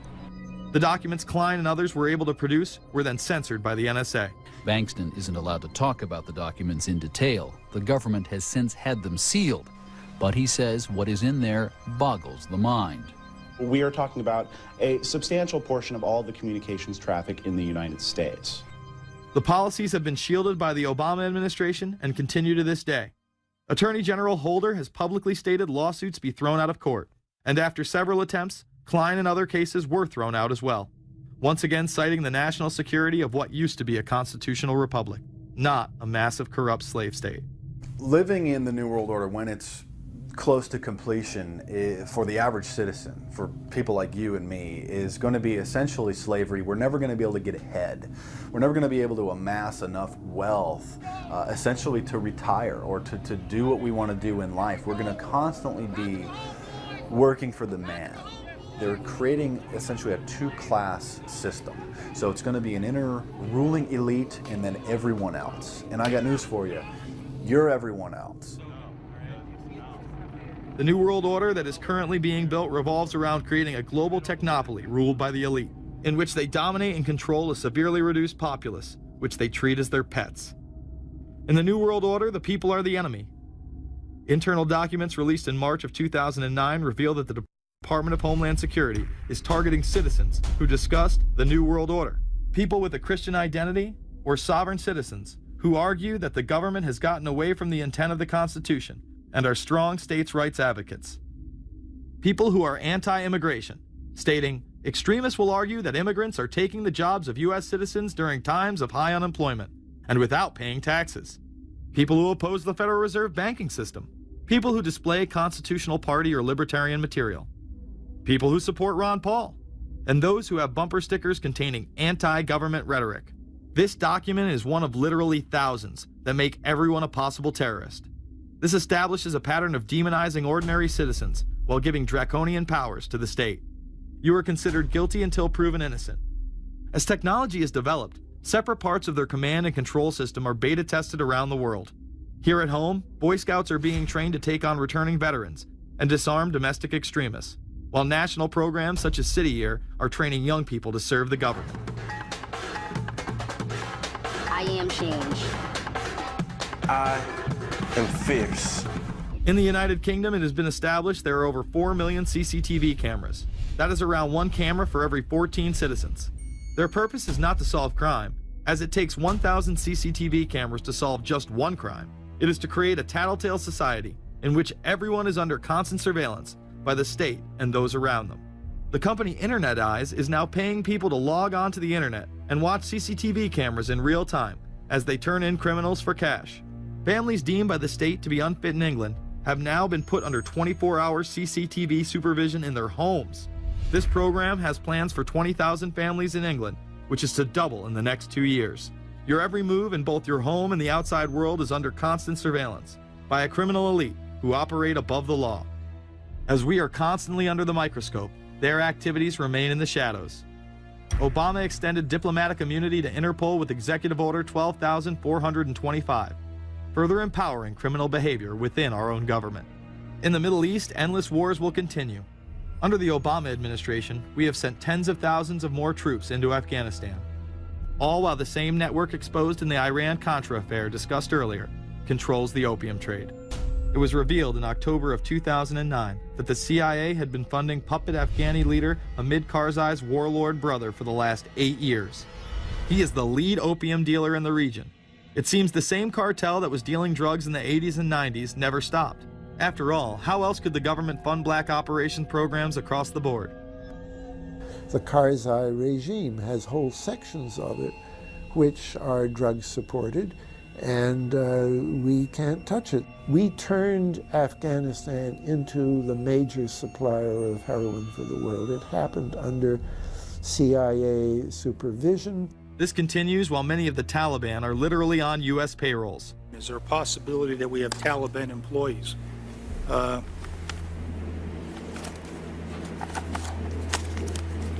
commander in the field, or I should say the COCOM commander, General Petraeus, has made it a conscious effort to, as part of his coin strategy, to hire local nationals. I can't talk in this forum, nor am I the qualified guy to talk about it, but there is no doubt in my mind, one day you're on one side of the ledger, the other day you may be on the other side of the ledger.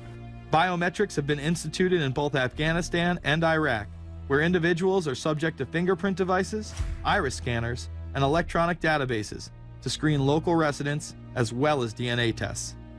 This includes anyone within the populace of a combat zone. Someone has to go out there with the biometric registration equipment, take your iris scans, take your scans and get you registered in the system like that. As scary and tyrannical as these systems seem to be, none may be as dangerous as the implantable RFID microchip. Through various pretenses, including terror, security, and entertainment, the chip has been promoted and integrated into society. In 2001, following the 9/11 terrorist attacks, the Jacobs family became the first family to be injected with microchips in front of a live television audience. We have a Florida family who are really pioneers in a brave new world. They have volunteered to be the first ever to have microchip identification devices implanted into their body. After 9/11, I was really concerned with the security of my family. In 2004, the FDA approved the use of RFID technology to be implanted into human beings. However, studies dating back to the 1990s show the implantable microchip has been linked to cancer in animals, but this has not slowed the agenda of control. In Barcelona, trendies get chips in order to receive VIP status at the exclusive Baja nightclub. A simple swipe of the arm gets them in without a line, and it pays for their drinks too. The Mexican government also chipped employees for security measures in 2004. We were interested today to hear that more than 100 law enforcement officials in Mexico are having microchips implanted in their arms. The chips allow a person to be scanned, sort of like a cereal box at the supermarket checkout. Mexico's Attorney General and 160 of his deputies have had microchips implanted in their arms. It is to provide access, said the Attorney General, to the right people in exclusive areas. Today, aside from being promoted as a device that can save your life by storing all of your medical information in it, it is being promoted as the next generation tool for video gaming. Sega developer Yu Suzuki plans on developing gaming technology using implantable RFIDs. He states, people that have some sort of chips in their bodies, to be able to keep track of vital signs. So it doesn't have to be a scary thing, but you could put a sensor here, you know, a bit like the Matrix, as he points to his arm. It's not really something only in the future. Some people already have them, chips in their bodies. Suzuki is correct. It has never been easier to order a microchip online and implant it under your skin. Microchips implanted in your hand, arm, or shoulder is just the beginning. Some have already taken implantable brain chips that may enable the blind to see again, the deaf to hear, and much, much more, including the ability to download information directly into the brain and instantly communicate with anyone in the world, creating a worldwide mind. It's very interesting that the way that the New World Order is going is moving towards a system that is identical to that, whether it's going to be an implantable microchip, an RFID, a thumb scan, whether it's going to be some sort of a tattoo. Imagine a planet where every human being is required to be chipped at birth. This would be the final tool implemented in a command and control world government system in which the elite rule the masses with total control of their lives. This is, of course, a terrible predicament for those of us who are convinced that this system is slowly but surely destroying this country and has to be changed. But we can't count on the elected presidents to do it, and we can't count on the elected Congress to do it. We somehow have to mobilize the technological resources of the internet to create some kind of new political force in this country. So is there anything else about the ruling class we should know? Politicians, business leaders, and media figures are often portrayed as pillars of morality while they describe themselves as Christian conservatives. Nothing could be further from the truth. In reality, many of the elite are groomed at a young age to take part in occult rituals. Those who attend Yale are indoctrinated into the Order of Skull and Bones, an elite secret society cloaked as a fraternal order. Yale University is 300 years old this year, and were you to visit its campus, you would see that it still has exotic clubhouses, which look like tombs where Yale's legendary secret societies meet. Their prestige and importance have largely evaporated, but the rituals are still a secret. And so when we heard that some enterprising characters had managed to spy on the famous Skull and Bones Society, well, we couldn't resist. Skull and Bones, people say it's a fraternity at Yale University, but it's really a postgraduate organization. So it was founded in 1832, and it's not like a normal fraternity. People don't pledge. These people choose who they want to come. So they do the recruiting. They recruit 15 people every year, people who they see are going to be powerful people in the future. So they're recruited when they're a junior in college. A lot of these people come from really wealthy and influential families because they know that this person has the resources to then elevate them to a position of power that can benefit the club. The video shows the neophytes, or initiates, kissing a skull, then performing a mock human sacrifice. Horrific screams caught on tape include chants of, "The devil equals death, death equals the devil." True. Famous alums include Senators John Kerry and John Chafee, to name two, cabinet secretaries such as Averell Harriman, and 3 presidents, William Taft, George Bush, and George W. Bush, who's been reluctant to talk about Skull and Bones. Does it still exist? The thing is so secret, I'm not even sure it still exists. Former Skull and Bones members and current members have been presidents, heads of the CIA, senators, heads of business. I mean, huge, huge corporations. These people have the network that brings them to such a position of power that most people could only dream of. Bush would run against his fellow bonesman and distant cousin John Kerry in 2004. You both were members of Skull and Bones, a secret society at Yale. What does that tell us? Not much, because it's a secret. Is there a secret handshake? Is there a secret code? I wish there were something secret I could manifest. 322, a secret number? There are all kinds of secrets, Tim. You were both in Skull and Bones, the secret society. It's so secret we can't talk about it. What does that mean for America? The conspiracy theorists are going to go wild. I'm sure they are. I don't know. I haven't seen the web. Number 322? This is an elaborate, occult, ritualistic entry into this group that they are now a member of for life. This culture of death and the occult continues long after college. Later on in life, these pagan rituals carry on in the redwoods of Sonoma, California. And what is the Bohemian Grove? Well, it's a kind of summer camp for the powerful, an all-male gathering in great secrecy.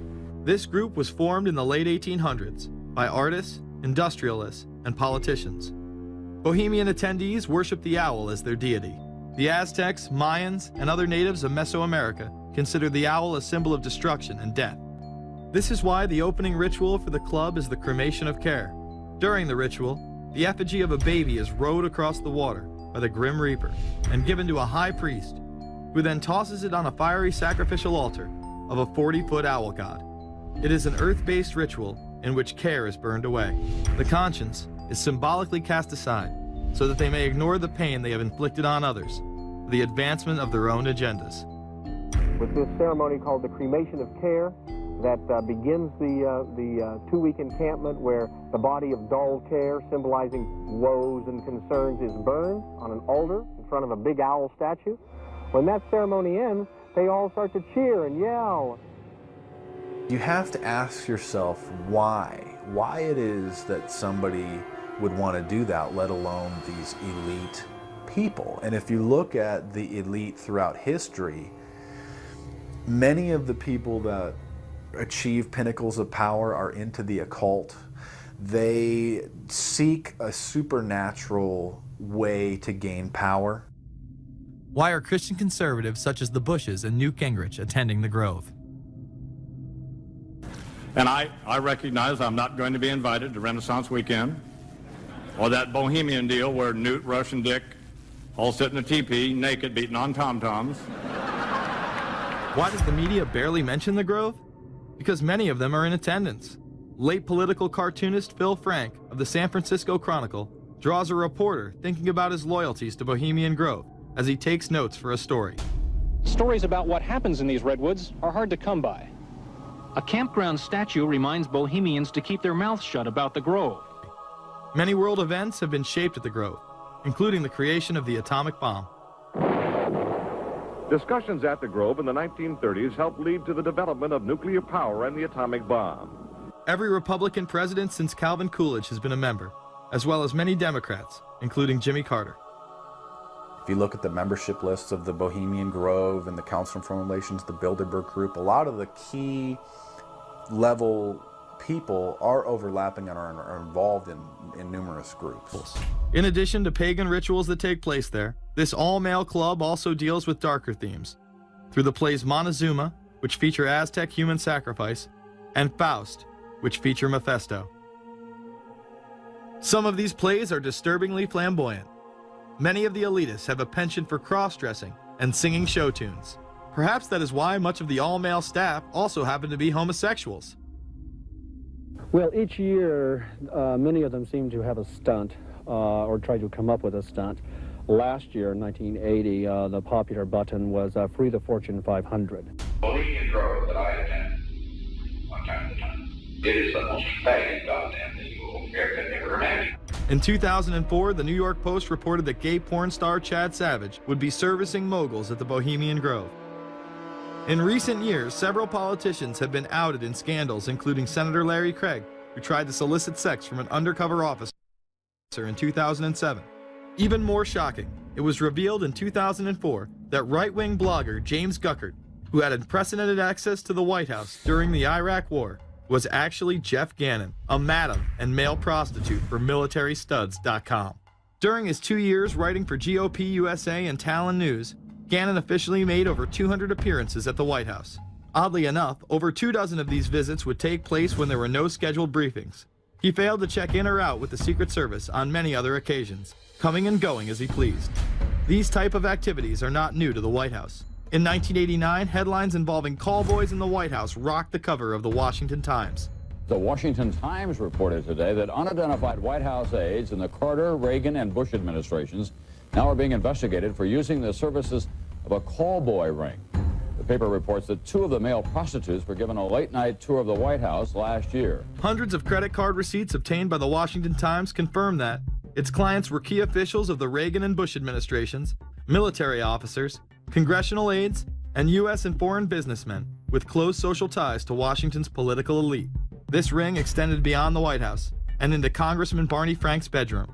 Barney Frank, one of 2 openly homosexual members of Congress, acknowledged having used a male prostitute, whom he then hired as a personal employee. The man had keys to Frank's basement apartment on Capitol Hill. Frank paid him approximately $20,000 out of his own pocket to be his housekeeper and driver. But as first reported in today's Washington Times, the man was on probation for sex crimes and a drug conviction, and he ran a prostitution business out of Frank's home. Although Frank tried to claim ignorance, Stephen Goby, the prostitute in question, claimed that Frank was completely aware of what was going on and was even receiving free and discounted sexual services. The fix seemed to be in.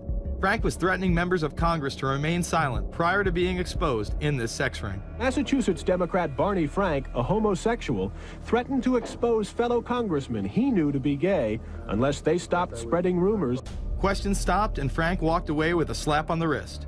Some members of the Ethics Committee were disgusted. Do we tolerate, do we condone a member of this body who knowingly permits a house of prostitution to be operated out of his residence? You have just heard one of the most edited, selective garbage that has ever been put forth, in my opinion, in this House. Again, we see people of the highest levels of power involved in the most repulsive and decadent of crimes. They couldn't care less about the code of conduct that's taught in all major religions about treating others the way that you want to be treated. And then they masquerade, they put this false front on that they're like everybody else, because your average person wants to do right, believes in some sort of a karma, believes in some sort of a divine justice in the universe. And so these people need to put on this front that they're like the average Joe in middle America, that they go to church every once in a while, and that they believe in an afterlife and a divine justice. And so they have to put on this front that they're like everybody else in order to get elected and to be accepted and to not have people look at them suspiciously, because if somebody goes around and openly admits that they were an atheist or that they were some obscure religion, people aren't going to throw their support behind them as much, and they're not going to trust them as easily. The reality of this behavior is never revealed to the public, as the media keeps any revelations quiet. Unfortunately, these type of activities continue to this day. Florida Congressman Mark Foley chaired the House caucus on missing and exploited children and went on television praising Chris Hansen's To Catch a Predator series. The Dateline piece has probably done more than any law we can create. Foley was later caught attempting to have sexual relations with numerous underage pages. Congressman Mark Foley, the man who championed the Child Protection Act of 2006, resigned after inappropriate emails and instant messages surfaced that he sent to former congressional pages. Once more, no charges were even filed. Foley himself has checked into rehab. No one has been charged with any crime. The predator class acts like Roman emperors, indulging in excess that includes sex with young boys while portraying themselves as men of the Lord. The insanity is that we have allowed an interwoven elite criminal class to rule over us while posing as the saviors of the planet. We have learned they will stop at nothing to achieve their goals and are not held accountable for their crimes. They prey on the system rather than protect it. This is not a new world order of peace and prosperity. It is not a world government to save the earth. During difficult times, we must remain ever vigilant against seemingly positive solutions imposed to suit their aims. Crises there will continue to be. In meeting them, whether foreign or domestic, great or small, there is a recurring temptation to feel that some spectacular and costly action could become the miraculous solution to all current difficulties. We are threatened by a superclass that control the flow of information and hide technology from the public. The prospect of domination of the nation's scholars by federal employment, project allocations, and the power of money is ever present and is gravely to be regarded. We must also be alert to the equal and opposite danger that public policy could itself become the captive of a scientific, technological elite. It is time to put down the remote control, to turn off your Xbox, and start paying attention.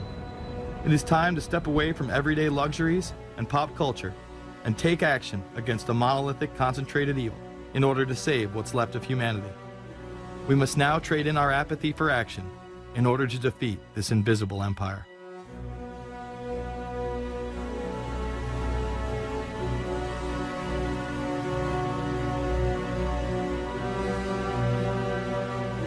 How set up are we to deal with this New World Order? I think we're going to hear a lot about that today. Let's take the New World Order. It's an interesting phrase.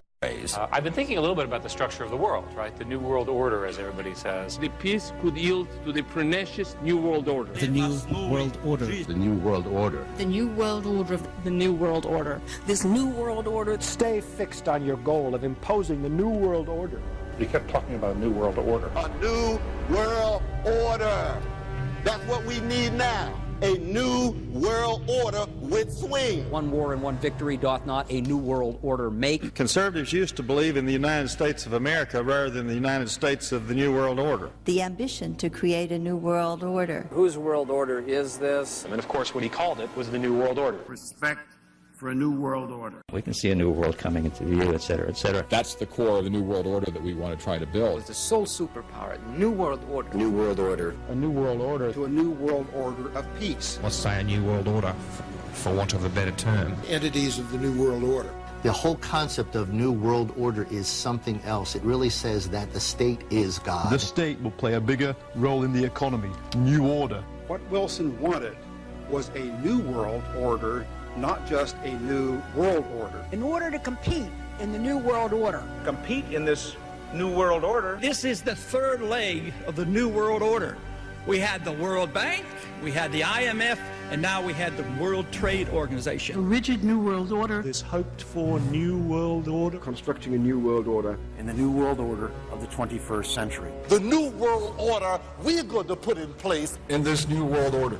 In this new world order. The patriots in this country are not going to see their rights diminished in order to create a new world order. That President Bush has described as a new world order, which I share that, we all share that same desire. A new world order.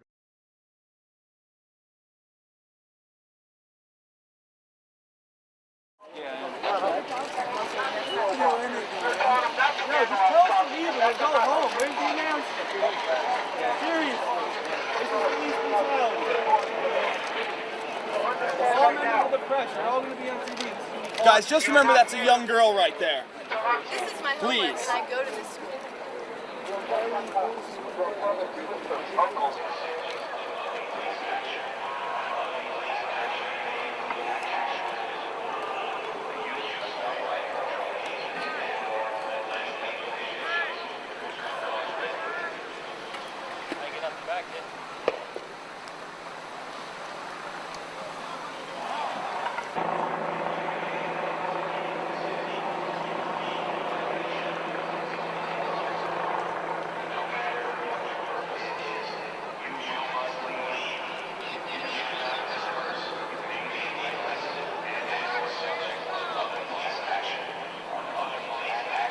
Tell me where I gotta go, sir.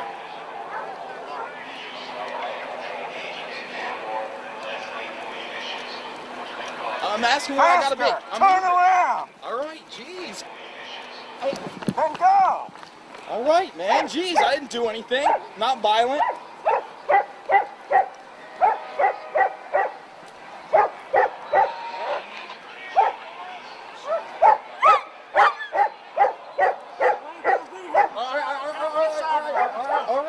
All right, I'm on the sidewalk.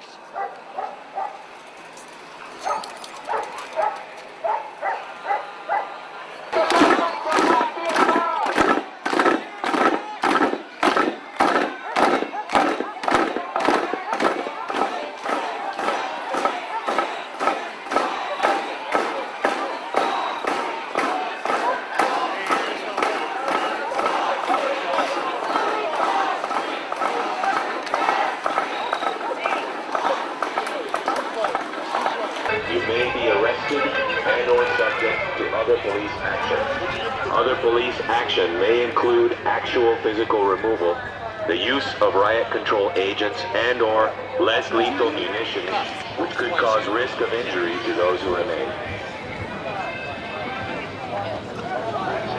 And once again, guys, we have earplugs if you need them right here. Earplugs right here if you guys need them.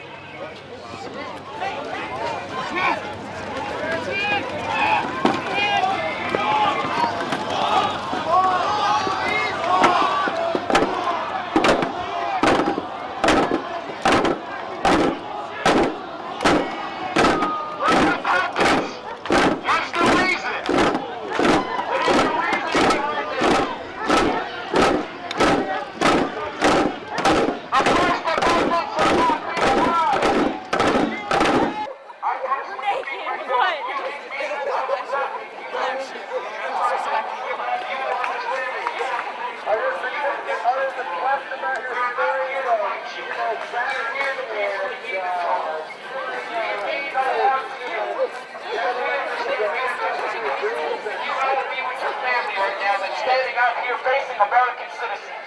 American citizens who love their freedoms and liberties and are willing up to stand up to you guys and your rights because they believe in our rights. We have courage. We have heart. Big bird. We do not need to recognize our rights. This is clearly just a claim to you. We got the gear too. This is unfair. If I see anybody committing a crime, breaking a window, lighting something on fire, I will personally go over there and stop it. Because I understand that does not work, it doesn't help anybody. I understand that it's not being classified. That the police work as agent provocateurs. Go! Down here, down here. Here we go. Time to go home, boys. Time to go home, boys. Time to go home, boys. Go, move. Quick, post right there. Post right here. I don't think so. Let me go, please. I'm going. I'm going. Get out. I'm going. Get out. I'm going. Get out. Get out. Please let me have my vehicle. My bike. Let's fight. Stay back. Yes, I'm. Get out. I'm done. Good job.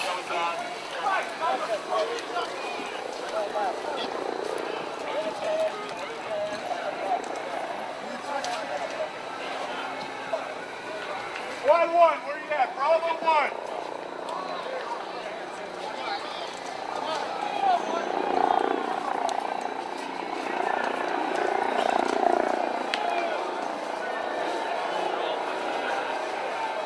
Make a buffer, dude. We let you out.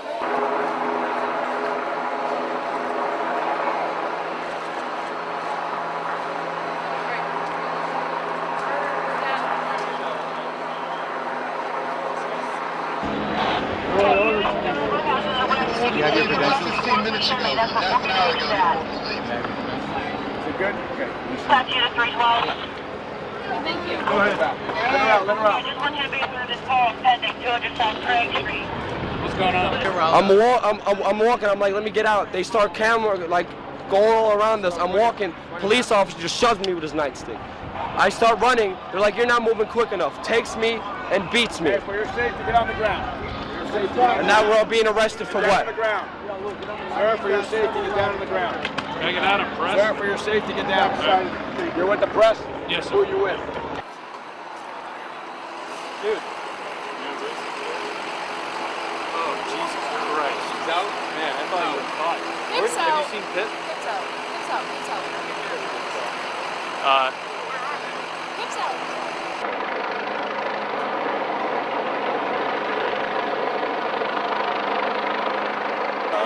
So you gotta go. Keep your eyes open, all right? No, keep them open, man. Come on. It's work.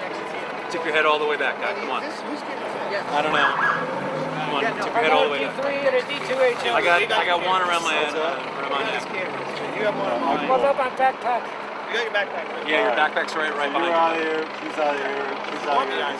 Yeah. You want Andy? Yeah, Andy and I'll stay. Right here. Good. Right there? Right there? He was right next to me. And he literally put it on his website.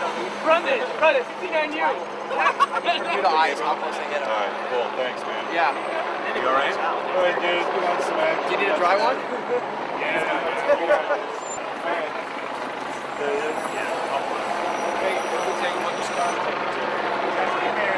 Hey, where you guys parked? Just right over there.